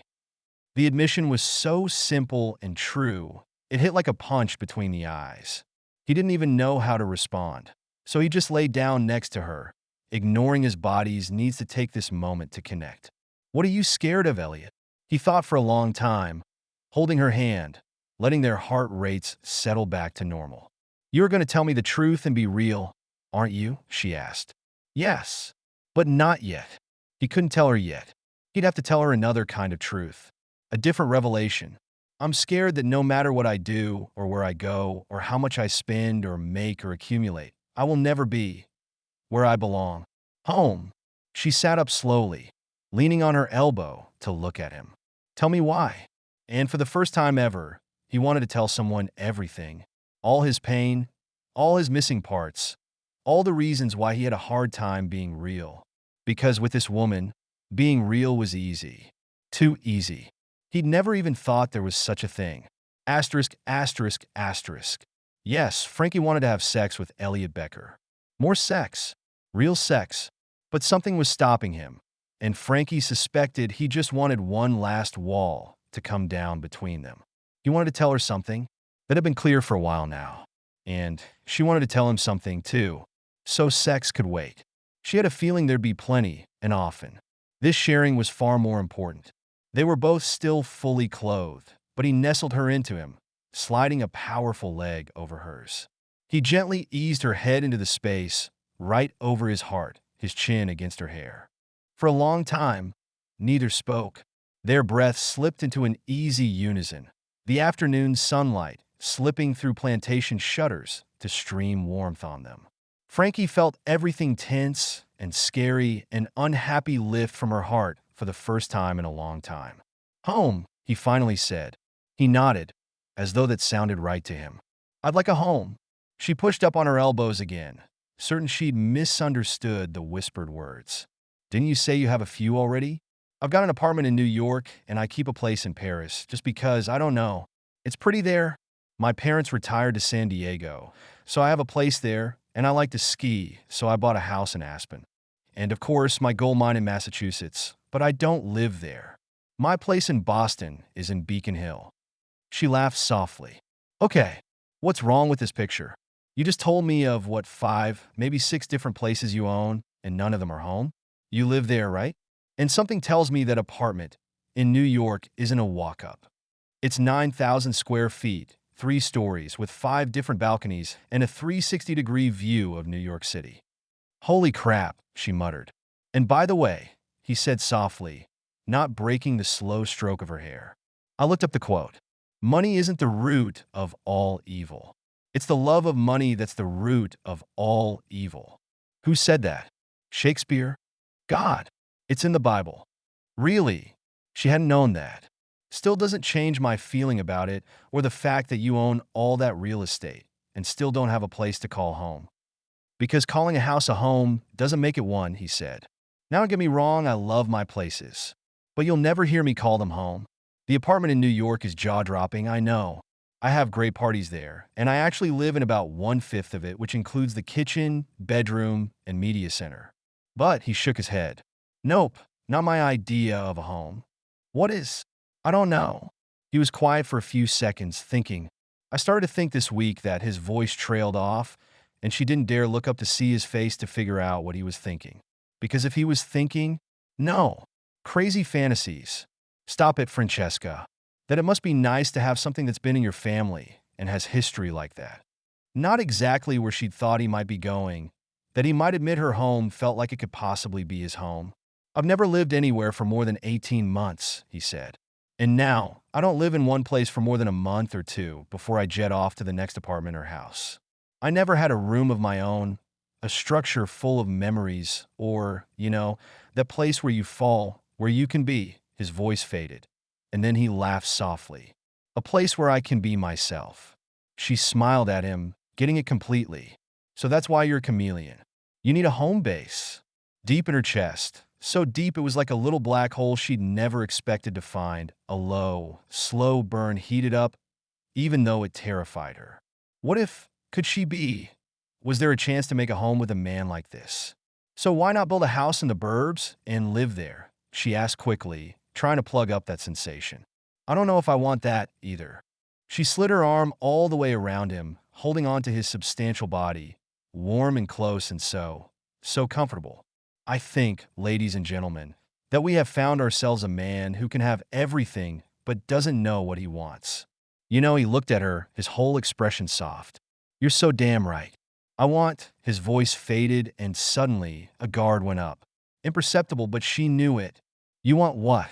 He didn't answer, still slicing her with his dark gaze. Something, a lot, going on in his head. You're lucky you know that, he asked.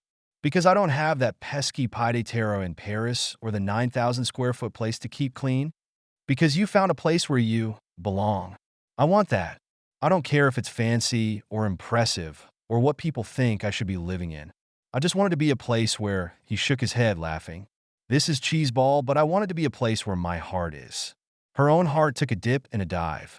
That's where the person you love is, she whispered. Like your Nano was. Not exactly what she was thinking, but he'd opened a door she needed to step through. Speaking of Nano, she felt his gaze on her as she stared ahead, not willing to look in his eyes. What? That promise I made? He shifted a little closer. Yeah. She turned flat on her back and stared up at the ceiling, aware that her heart thumped with the need to be honest. She'd asked for him to be real, and now she had to be too. Frankie, that night that I talked to my grandfather. Biting her lip, she let the words fade with her next breath. Yeah. He took her hand and gently, softly rubbed her knuckles with his much larger fingers. She lifted their joined hands to look at his. Have I told you how attractive I find your hands? She asked. He squeezed her fingers. A legal change of subject. She nodded, building up more courage. She owed him this truth. It was about 4 a.m, and I was with him in the ICU. The halls were so quiet and still. I wouldn't leave his side, even though he was deep in a coma. There were no nurses in the room, just Nano and me. She closed her eyes, her whole focus on the warm place where their hands touched, transported back to that dark hospital room. The only sounds the steady beep of the machines monitoring Nano's heart. She'd held his hand, too, just like this. But instead of the strong, young, powerful hand of Elliott Becker, she grasped the frail, wrinkled, sunspot fingers of her Nano. I remember bending over to put my head against his chest, just to close my eyes for a moment and hear his heart. I knew his time was close. For a moment, neither spoke as she remembered the slightly antiseptic smell of Nano's hospital gown and the thin bones of his old chest against her cheek. And then he said, "Don't ever let our land go, Piccolina." When he woke up, and there was the rub. She looked up at Elliott. I think so. Maybe. I'm not sure. She took a slow, long breath. He never opened his eyes, but his voice was clear, and so was our conversation. But he died. She swallowed hard. I think he died before we had that conversation. Elliott just looked at her, clearly not quite getting where she was going. I fell asleep after we talked. At least she thought she had. And I woke up when the nurses came running in and they said he was gone. They told me he'd never come out of the coma because they would have known it. They told me, I imagined the whole conversation, but I talked to him. I know I did. I heard him, and he heard me, and we talked. Hadn't they? Sometimes it was hard to be absolutely certain. And if it had never happened, how much weight could she put on that promise? Then the nurses were wrong, he said, at least acting like he believed her. She sighed. Deep in her heart, she knew that they couldn't have been, but sometimes I think that he was already gone. She shook her head, the memory of that conversation, so vivid it couldn't have been a dream. So he got up on his elbow, looking down at her. What you're saying is you aren't sure if you really made that promise or not. She didn't answer for a long, long time. Then finally she nodded. It might have been, my imagination. He stroked her cheek, silent, thinking, no, it wasn't. And you're lucky then. He leaned closer and kissed her. You've talked to angels. Her heart folded in half and then burst in her chest. Yes, she said, fighting tears. I have. I'm lucky too. So you've said 1,000,000 times. He smiled at her. You talk to them. I get to fall in. She waited. What would he say? In love? In bed? On the floor, her cell phone rang inside the bag she'd brought in, shredding the moment. She huffed out a breath of frustration, but he gave her a nudge. You can get that. No, Really, you can get it. He leaned over the bed and snagged her bag, flipping it up on the bed. It's the middle of the day, and it could be Jocelyn. Did he want this intimate conversation to come to a crashing halt? It sure seemed so. Plus, I have something important I have to do today.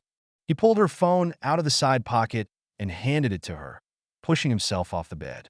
Had they gone too far? Revealed too much?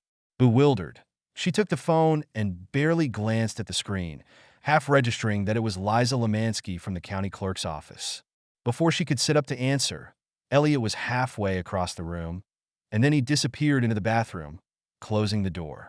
Frowning and ignoring the punch of disappointment in her chest, she tapped the screen and answered the phone.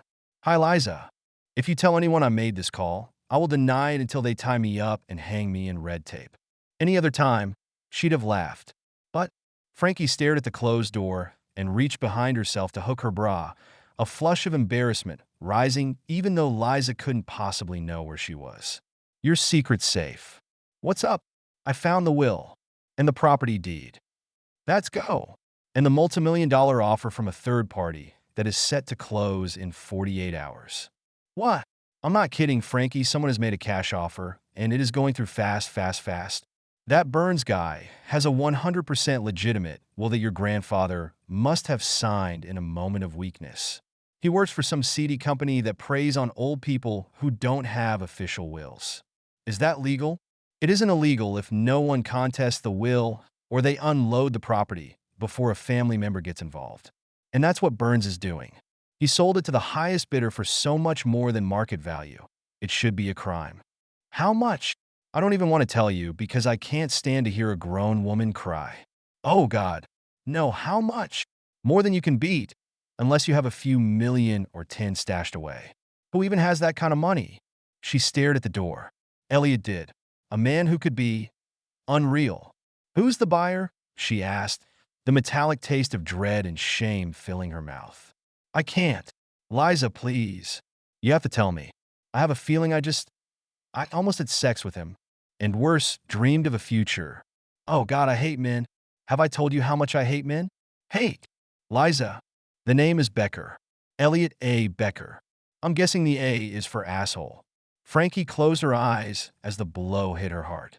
You be guessing right, she muttered, already scooping up her bag and turning to the door. Let me ask you something, Liza. She kept her voice low as she tiptoed down the hall to the living room. Sure. I've broken every rule in the county clerk's bylaws and employee handbook by calling you. What's one more? Very quietly, without making a sound, she turned the front doorknob. Can you give me a phone number for that Burns guy? I can't. He gave me his card, but I left it in a place for Elliott Becker to find. Damn him. Liza, please. Outside, she slid into the golf cart seat and reached for the start button. I have to do this, she whispered, hating the catch in her throat. Can you write it down? I won't forget it. I won't forget anything. like just how close she'd come to being screwed in every way possible. The electric cart barely made a sound as she rolled toward the paved road, memorizing the number Liza gave her before they hung up. But just as she passed the next villa, she heard her name, loud and clear. Frankie. Damn it, Frankie. Where are you going? Feet slammed on the pavement behind her, but she gunned the cart and swerved around some shocked resort guests. Francesca Cardinale, stop that cart and listen to me. Did he have no idea who he was dealing with? Was he so short-sighted that he didn't think she could beat him at his own game of pretend? Frankie, please. I'm sorry. I want you. I belong with you. You belong in hell, Becker. She shoved her hand in the air, thrust her middle finger to the sky, and kept driving. Chapter 11. Voicemail. Voicemail. Voice fucking mail. Then nothing. The damn thing didn't even ring anymore. It was like Michael S. Burns, attorney at law, no longer existed. Elliott flung the business card on the bed, tossed the phone on top of it, and let himself follow both, stuffing his face into the blankets that an hour later still smelled like where I belong. Except he didn't belong anywhere, especially not in the arms of a genuine, amazing, one-of-a-kind angel who deserved so much more than a fake. Because that's all Elliott Becker was. A phony, manipulative bastard who thought he could hedge his bets and play both ends against the middle and every other gambling cliche that always worked for him, because it was easy and he was lucky. Not anymore. Now he was the empty shell of a fool who'd made a mistake and couldn't cover it up. He flipped over, staring at the ceiling. Who'd called her? Burns? Why would he do that? Someone had found out. Maybe Jocelyn Palmer had alerted her. Hell, maybe Nate had sabotaged this. At the thought, he shot up, furious and ready to kill his friend. That would be just like that spoiled prick who got everything he wanted. Probably thought if he wrecked the romance, then Elliott would go ahead with the 3 hard raps at the front door of the villa pushed him to his feet.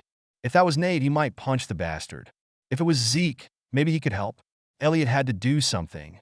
He had to track the guy down and withdraw the offer, and then go grovel in the hay and beg for her. Mr. Becker, it's Michael Burns. Burns. Elliott whipped open the door and stared at the weasel with a comb-over, relief nearly buckling his knees.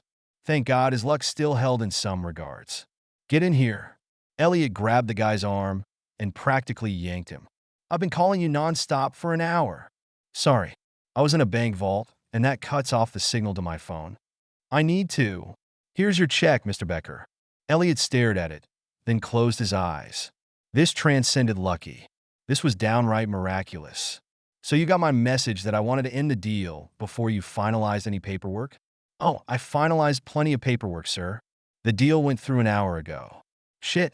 Then why are you giving me this check back? Not your deal. I sold the land to the highest bidder, and I must say, that bidder doubled your offer with hard, cold cash. I honestly didn't think it was worthwhile to try to get you to counter. Her land was gone? No, you didn't sell it. You can't sell it. He practically dove on the guy. Whatever the amount, whatever it is, I'll beat it. He'd buy it back and give it to her. She couldn't lose La Dolce Vita. It was where she belonged. And where he? My deal's done. You can work with the new buyer, but I doubt she'll budge an inch. That woman laid down more money than I ever dreamed I could get. And between you and me, way more than it's worth. I have other. Who bought it? Except he kind of knew, didn't he? In fact, who else would buy it? That squatter with the goats. Burns shook his head. You just never know who has money, do you? I peeked over the bank manager's shoulder and got a whiff of her net worth. He leaned forward, eyes wide. I could have sworn there were 9 goose eggs in that number. Can you imagine? Yes, he could imagine. He could very well imagine that a girl who'd come from extreme wealth and never touched the money, investing it wisely for over a decade, maybe hitting some gold of her own, would have some money stashed away, as she'd said. Rare, unlikely, but who knew better than him how the right investment could pay off? Listen, pal, I have more land all over Florida than Elliott yanked himself back to the weasel in front of him. Is it all land you scammed out of old people with no wills? Not all of it, and I don't do the visits or anything, I just handle the legal stuff. There are guys tougher than me that visit these old folks and try to scam them. Elliott leaned into his face, taking the guy's collar in his hands. "Don't you have a grandparent, pal? What the hell's wrong with you?" He tried to shake Elliott off, his face paling. "I need a job, man. I have bills and problems." "You want money? I'll pay you to get me the name of your dirtbag clients and a list of the people they're scamming. Then I'll pay you to be the lawyer for those poor old people, and you won't have any problems." His eyes widened. "Really?" Elliott exhaled, shaking his head. "Problems that can be solved with money aren't problems, pal." But his couldn't be solved with any amount of money. He took a slow step backward, trying to process all of this. Frankie had her land, so that was good, and he had nothing. Without her, he was right back to where he really belonged. Nowhere. "I'm serious," he finally said to Burns. "You have my number. Call my office." When the man left, Elliott stood in the middle of the living room, staring at the check. Millions of dollars that didn't matter to anyone without a home, a partner, love. How could he ever make her see that he understood that now? He didn't know how, but he knew one thing. It wasn't going to be easy. Asterisk, asterisk, asterisk. After Frankie returned home from the bank, she forgot about Elliott Becker. It took absolutely no willpower, because something else had completely captured her attention. Isabella was in labor. Fortunately, she'd been feeling the dough's right side every day and had noticed some tension and change in the shape. Remembering how Nonno had handled the kid births when she was young, Frankie had prepared a clean stall with a bed of short-cut hay, so it was extra soft, and had all the does milked and dogs fed, making them stay outside while she watched Isabella. She had gloves and KY jelly in case of breach, and a spool of thread, as well as lots and lots of towels. Since a goat could give birth to a kid on a mountainside with no boiling water, sterilized tools, or human in sight, there was little to do but make sure all went well and that her kids, she had no idea how many were in there, were all born alive. Sometimes, intervention was necessary, but Frankie was certain she could handle it, and grateful for something other than Elliott Becker to think about. She cooed at the bleeding goat, looking for the signs that she'd be delivering soon. Ears out, flank distended, some seriously gross stuff coming out of her. "I think we're ready, Izzy," she whispered. "How many are in there, girl? We need a lot for our amazing farm, don't we?" The farm she'd have without him. Grunting at herself, she focused on the dough. Her best guess was that Isabella had been in labor all day, so it wouldn't be too long now. Poor thing. She'd been here alone while Frankie was being had. She stomped on the ugly thought and refused to let herself wallow in pity or sadness. It was over. She was done with Elliott Becker, and if and when he showed up to toss around his empty lies and phony words, she would tell him that. Now, she had to watch Isabella, who was pacing the stall, stomping, whining, and occasionally looking up for relief that Frankie couldn't offer. Leaning against the wall, she tried to soothe Isabella by petting her, but the goat bleated and dug at the hay, over and over again, until her hind legs folded under her. "You ready to go, girl?" Isabella cried out and rolled onto her side, laying out her leg to make room. Suddenly, she jerked sideways and yelped. Intervention time. Frankie yanked on gloves and squeezed the jelly all over her hands, the whole time whispering and calming a very unhappy and uncomfortable doe. Outside, the dogs kicked up their barks, as if they knew something was wrong, but she blocked it all out as she reached for the doe's leg, sucking in a breath when a stream of blood trickled out. Oh my God! Should she call the vet and leave her alone? Or go in there and... Frankie! She jerked up at the sound of her name. "Where are you?" "Becker." Thank God. Right now, she'd take help from Satan himself. In the back, the birthing stall. Isabella's in trouble. She heard his boots hit the shelter floor, hating herself for how much she'd gotten used to that sound and learned to love it. What's wrong? He was next to her in an instant, the strength and security of him almost bowling her over as he reached out instinctively for the dough. "No. Wash your hands. Get gloves. No. Call the vet." And then he was gone, taking her orders as Isabella screamed bloody murder. "Where's your cell?" Becker asked from behind her. "Is the vet's number on it?" Yes. "My pocket." She reached her back pocket, finally looking at him for the first time. Holy Mother, he looked like hell.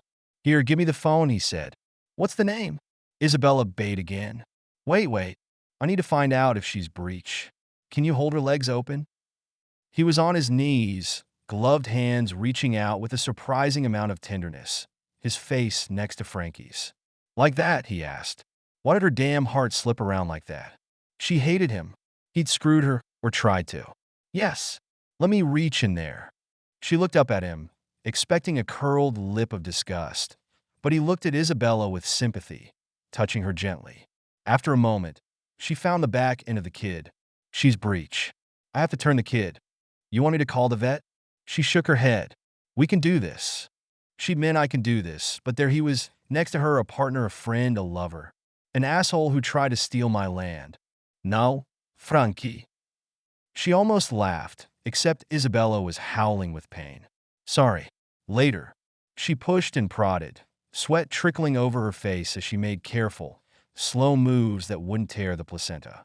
The whole time, Elliott held Isabella's legs. He talked to her and stroked her sweetly, and damn, if he didn't calm the dough down between contractions and give Frankie a chance to turn the kid. Suddenly, a yellow bubble appeared. What's that? He asked in horror. Now she did laugh. That's the placenta. And inside there, look, a tiny brown foot came out first, then the face of a very pretty goat. There's our first kid. Both of them were silent as Isabella pushed quietly, the wee baby sliding out with its gooey overcoat. And maybe not our last. The way he said it, whoa. She didn't dare look at him, didn't dare give away how that got to her.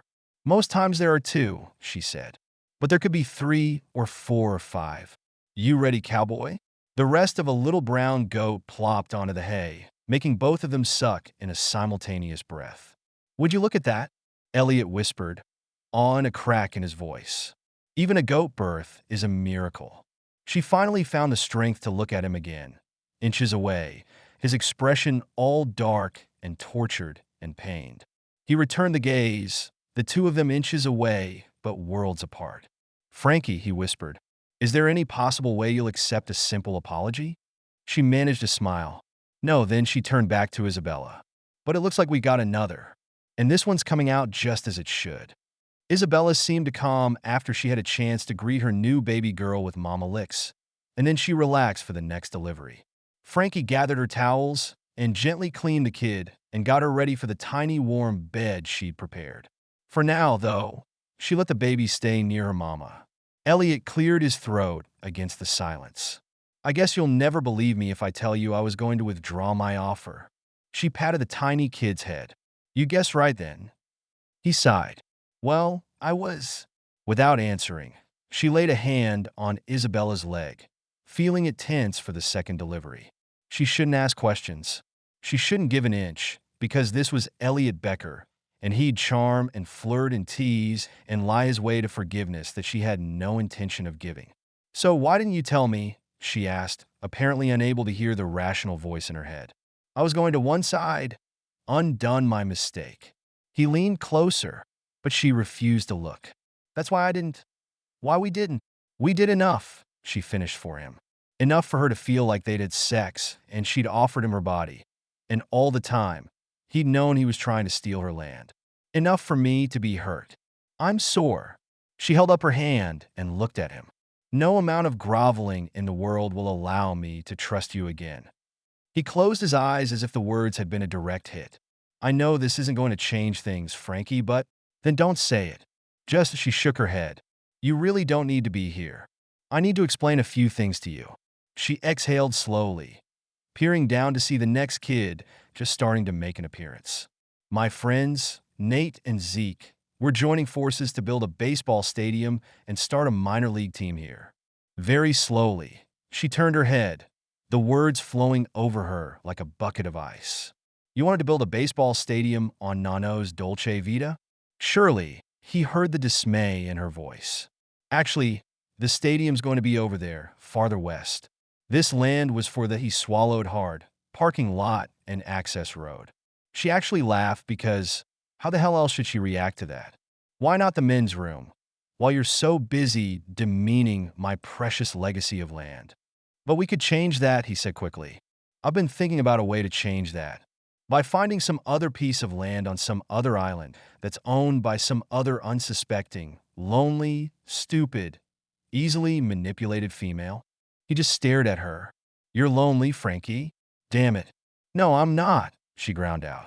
And notice how you didn't correct stupid? Because I know you're not stupid, but if you are lonely, he reached for her, and she jerked away as if his hand were made of fire. His beautiful, large, sexy hand that she wanted. Oh, Lord, have the kid already, Isabella? What if we worked the farm into the stadium? She blinked at the tiny baby in front of her, barely able to process the question. Like a seventh-inning stretch and go parade? What the hell, Becker? I'm serious. He got a little closer, his dark eyes flashing like they did when he had some brilliant, grandiose, ridiculous idea that always ended up being perfect. We could have your whole idea for a stone house and a little store, maybe a petting zoo for the kids. She frowned at him. You're nuts, you know that? Not if the team were called the Elfna Bay Bucks. Then the goats would be mascots. It's amazing, don't you think? Certifiable? She shook her head and pointed to Isabella. Sure, here comes another one. Just as slowly, but with much less drama, a little brown and white face emerged, protected by a shiny bubble. Isabella bleated with relief as the shoulders came through, then the backside. The kid plopped onto the hay with a soft thud. Would you look at that? Elliott whispered. We had a boy. She gave a sad smile. I might be able to keep one. Keep this one, Elliott said, putting his arm around her. Let him be the Elfna Bay Buck mascot. We can call him. Stop. She cut him off with a harsh look and a sharp bark. Don't do this anymore. Do what? Make me fantasize and imagine and dream and want. You're not real, Elliott Becker. You're not genuine. You're fake. You're working me and toying with me and making me fall for you, and then wham, you'll be gone when the next investment or opportunity or lucky money-making scheme comes your way. He still stared at her, a world of hurt in his eyes. No, I won't, Frankie. She turned away. You will. Like everyone else, you'll disappear. Like her parents. Like Nano. Like any hope of having someone stay forever. Only if you want me to. I do, she cried, hating the crack in her voice. I want you to disappear. Now. Without a word, he pushed up, the only sound the soft whimper of Isabella's relief and the rustle of hay under his feet. She didn't turn to watch him go, but listened to his footsteps through the shelter, the barks of her dogs, and goodbye neighs from the girls. She stayed very still, petting Isabella and the brand-new babies, while the sound of his car engine started, then grew quiet as he left her. Ozzy came prancing over, barking his displeasure. I know, Oz. She kept him away from the stall with one hand, but looked into his sad brown eyes. I liked him too. Too much.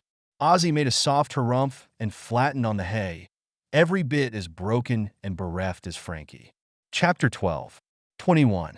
There were now 21 little cotton balls lined up along Frankie's soap-making counter. 3 weeks' worth of fragrant messages. But nothing else. Agnes and Lucretia flanked her, their pygmy bodies pressed up against Frankie's knees as she neatly sealed the last of the soap bars for the meeting with Jocelyn that would start in less than an hour. Behind her, the doling and buckling romped, still a little wobbly and high-pitched, alternating between crazy and exhausted every minute of the day. She'd named the girl Daisy because of the flower-like white splotch on her forehead. And the buck, she hadn't named him yet, still unsure if she could keep 2 of them here because of the complicated logistics of 2 bucks on the same little farm. She refused to let herself fall for him by giving him a name. She just thought of him as Becker's boy, and that made her think of Becker, and that made her not completely sad but damn close. She picked up the cotton ball that had arrived today, hand-delivered by special messenger, who brought one every day when Frankie finished the morning milking. Each one arrived in a plastic box with nothing but a tiny piece of paper bearing a few words. So now she had 21 obscure, impossible messages from Elliott Becker. Was he trying to tell her something, or just help her with the soap fragrances he knew she was creating for Casablanca? Hard to say, but with every new arrival, her heart softened ever so slightly. She picked up the one that had arrived today and sniffed it. The first few had come with names that recapped so much of their time together. The good parts when they were falling hard and fast. First kiss, intimate moments, moonlight madness, secret whispers.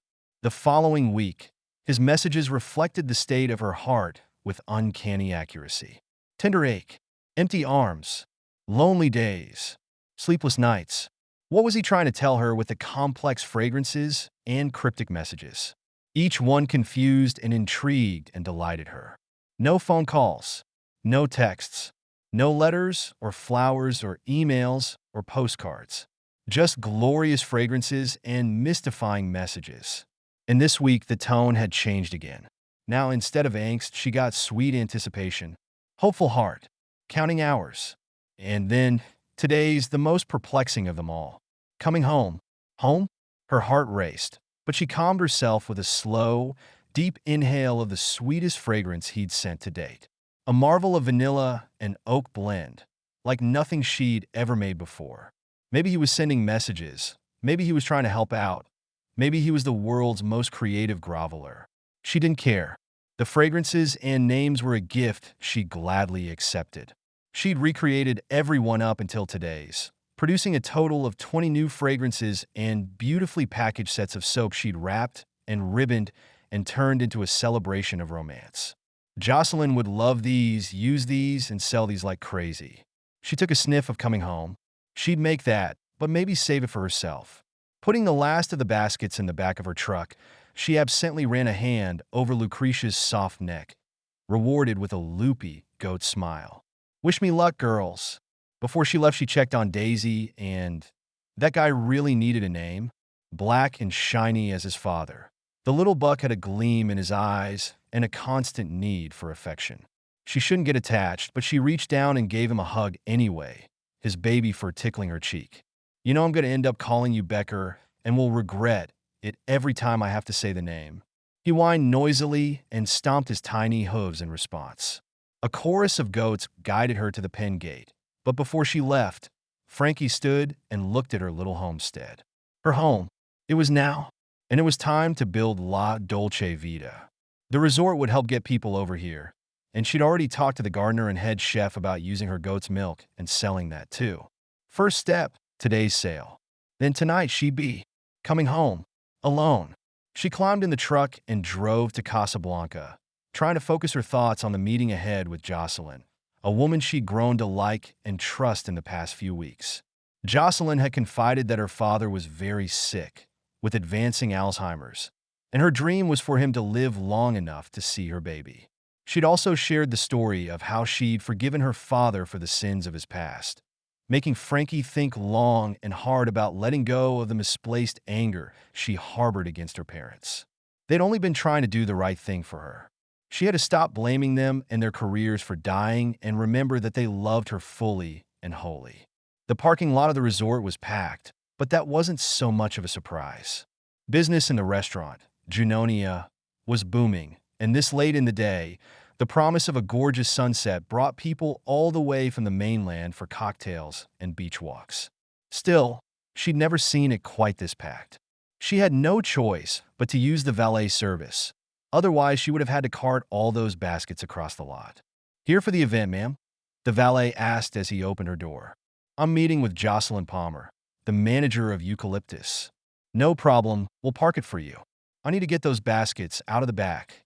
He helped her take them into the lobby, which was even more crowded than the parking lot, with dozens milling about, sipping champagne, and waiters carrying trays of more flutes and food. "Is there a wedding today?" she asked the valet. "No, a press conference. ESPN is here." His eyes bugged with excitement. "There's some big baseball thing. You should see who's here too. Couple of Yankees, people from the MLB, and..." He leaned closer and looked side to side before lowering his voice. "Nathaniel Ivory is here." Oh! She had to get out of here before she saw Becker. Still holding one of the baskets with two hands, she shouldered through the crowd to the double doors of the spa, struggling to figure out a way to get the door and not put down the basket. Suddenly, someone came up behind her and grabbed the oversized brass handle for her.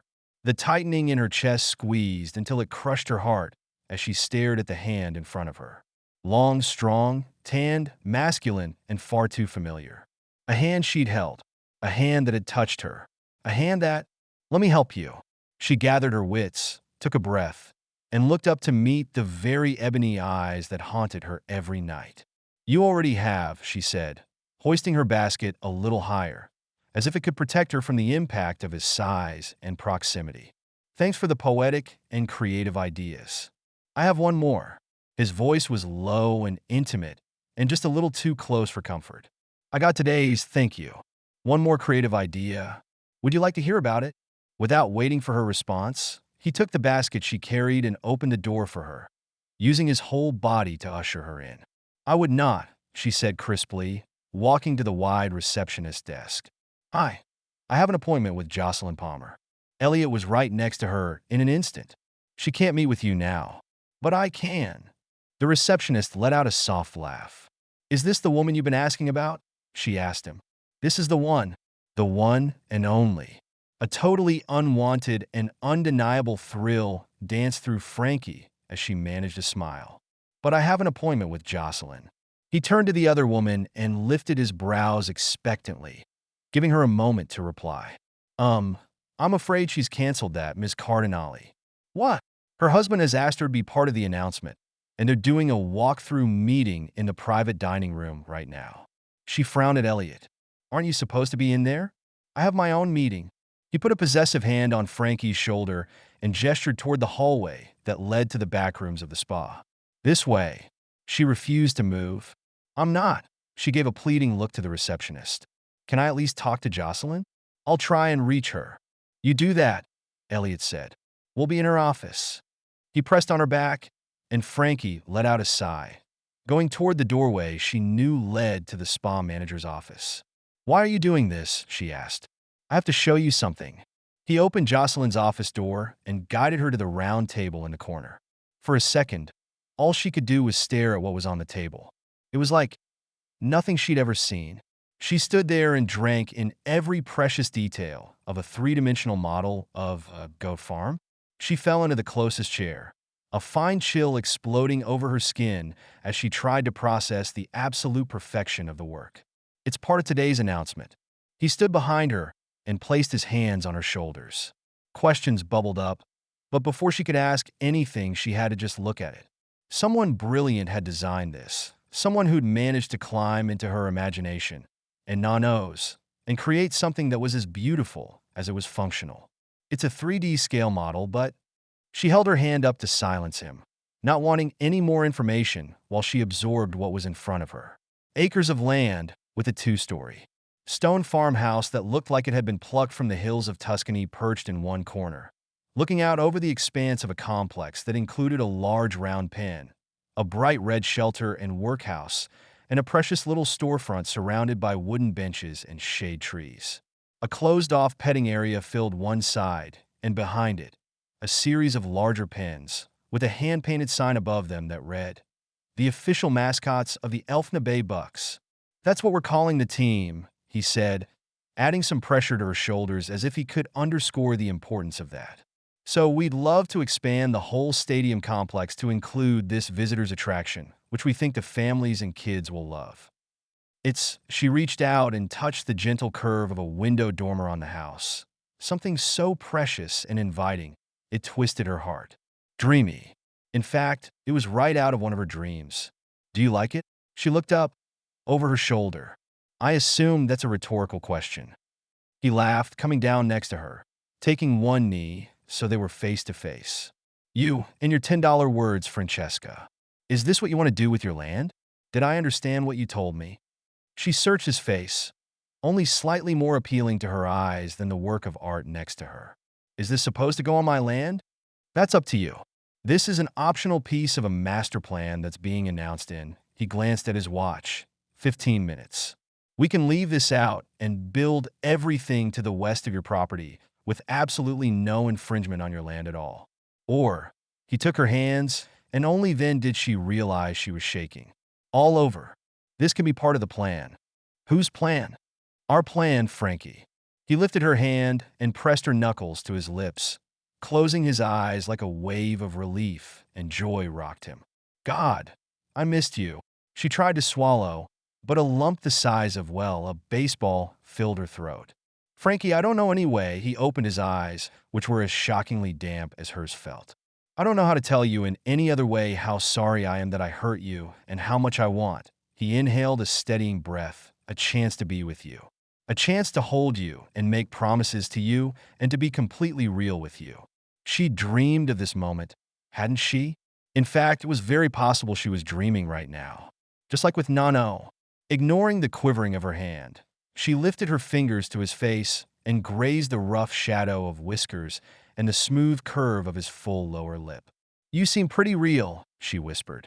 Under her fingertips, he smiled. "I am. And so's this idea. Real and right." And he blinked and glanced toward the model. "It feels like home." Her heart slipped around and fell to her stomach. "My home. Our." She pressed on his lips to stop him. "Don't." "Why not?" "Because it will hurt too much when it's over." "It doesn't have to be over ever." "Stop," she pleaded. "You're so good with words, with saying exactly the right thing, with pretend," said the woman who pretended to be dirt poor. "I did not," she shot back. "I'm just me. You never asked for a bank statement, so I never told you. You know how I feel about money. It's the source of all my pain." He leaned closer, his expression warm and sincere. "Then let me be the source of all your pleasure and contentment and whatever else you want in the world, Francesca. Please."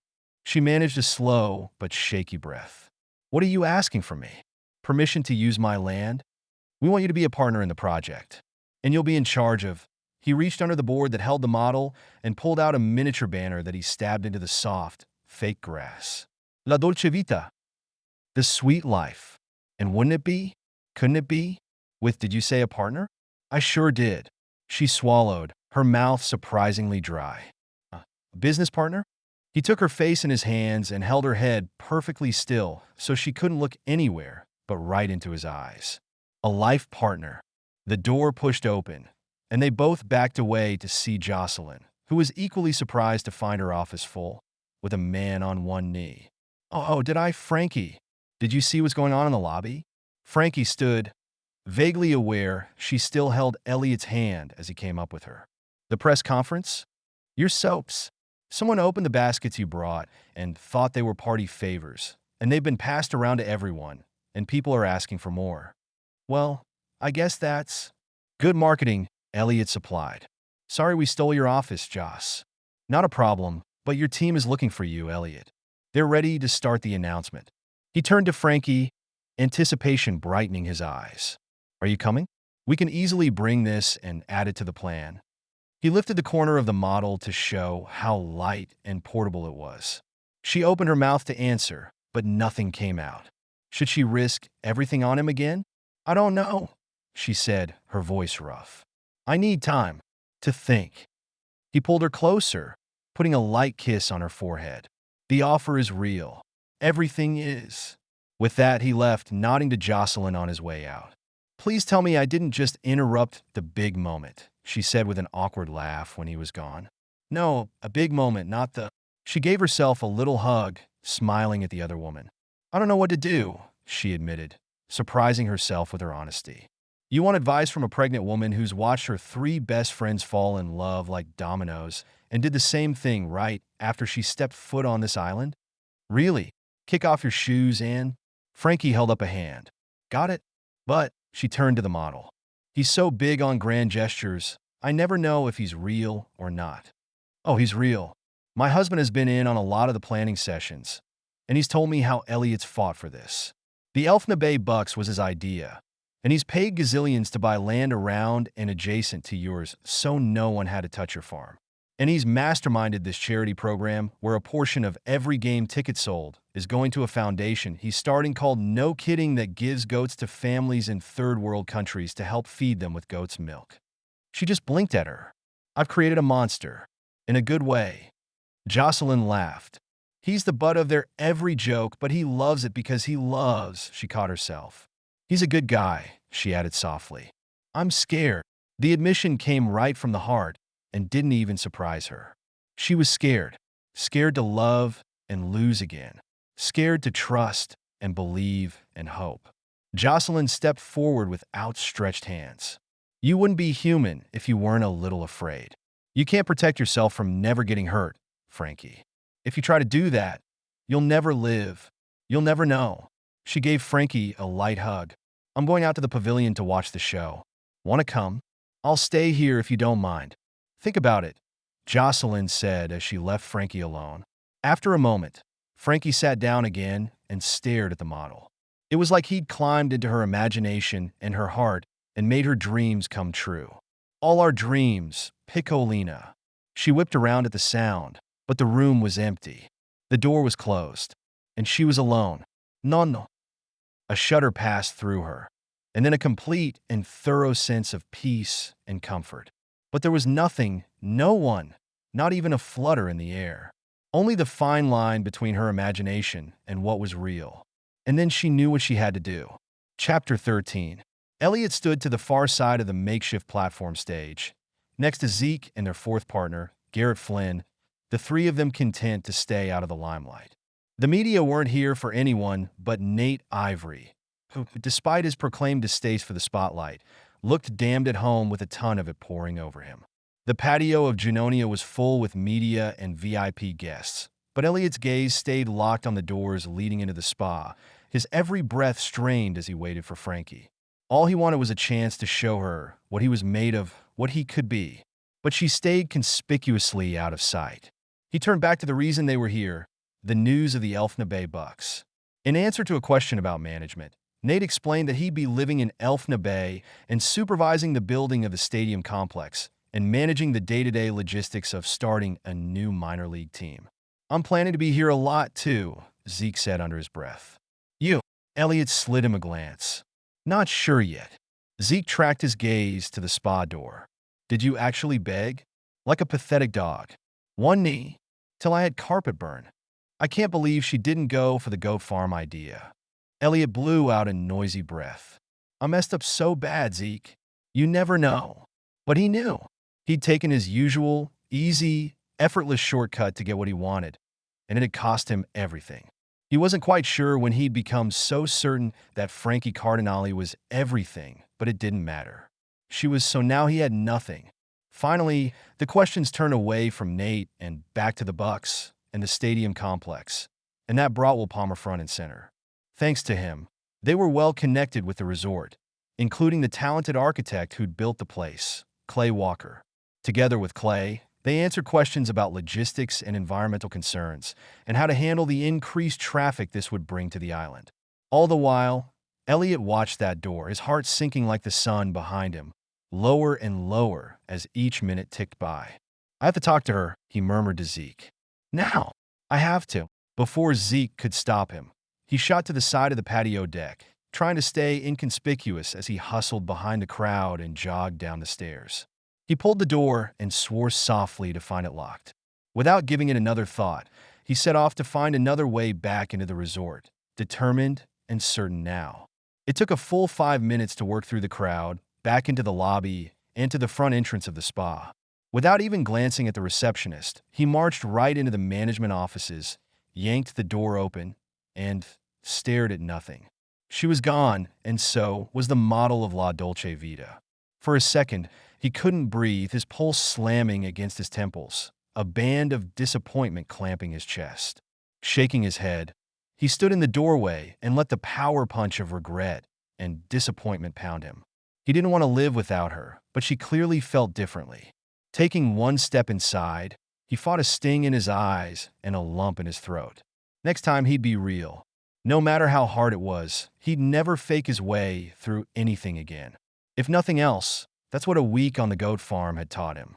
Swallowing the pain and his pride, he turned and retraced his footsteps, all the way through the lobby, into the restaurant, and back to the deck where he heard a woman's voice through the microphone. Stepping into the fading sunshine, he peered over the heads of the guests to see Nate, Garrett, and Zeke on the stage alongside. Frankie? I'm thrilled to partner with the project, she said into the microphone, her voice clear and strong and like music to his ears. My grandfather was a founding father of this island, and I know he'd be over the moon to see a team named after his beloved animals and this wonderful visitor center. Elliott shouldered his way forward, reaching the front just as Frankie pointed to the table they'd set up with the three-dimensional stadium complex model, this time with the addition of La Dolce Vita. She met his gaze, smiling through eyes as misty as his felt right then, and reached her hand out. We've been waiting for you. He stepped forward, taking her hand and joining his partners. All of them. Nate leaned up to the microphone. And now for what you've all really been waiting for. The exhibition game.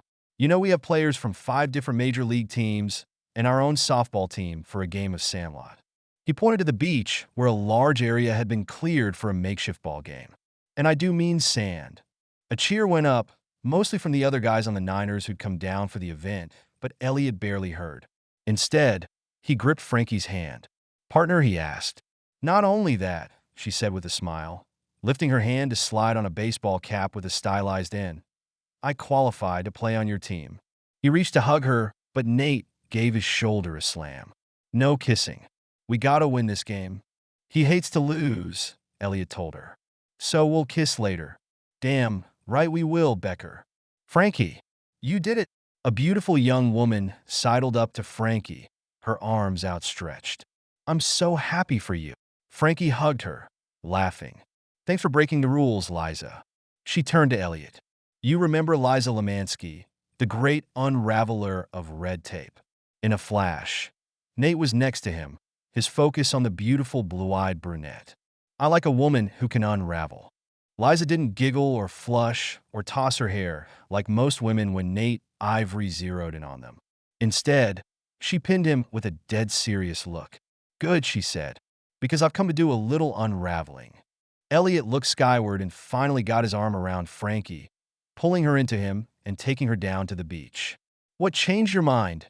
he whispered when they were finally alone on the sand. "No. You think he would have liked the idea?" "I know he does." She smiled up at him. "He told me." "He did?" Elliott raised his brows. "What else did he say?" She turned, the sunset behind her a golden glow, her dark hair falling over one eye under the ball cap. Her smile lit up from deep in her heart. "You're the real deal." He let out a sigh and pulled her into his chest. "I've been trying to tell you that. I had to figure it out for myself." She kissed him long and hard and rested her head on his shoulder. "You really want to be a goat herd, Becker? You really want to spend your life with a billionaire, Francesca?" She smiled up at him. "Yeah, come on, let's play." Arm in arm, they walked together toward home base.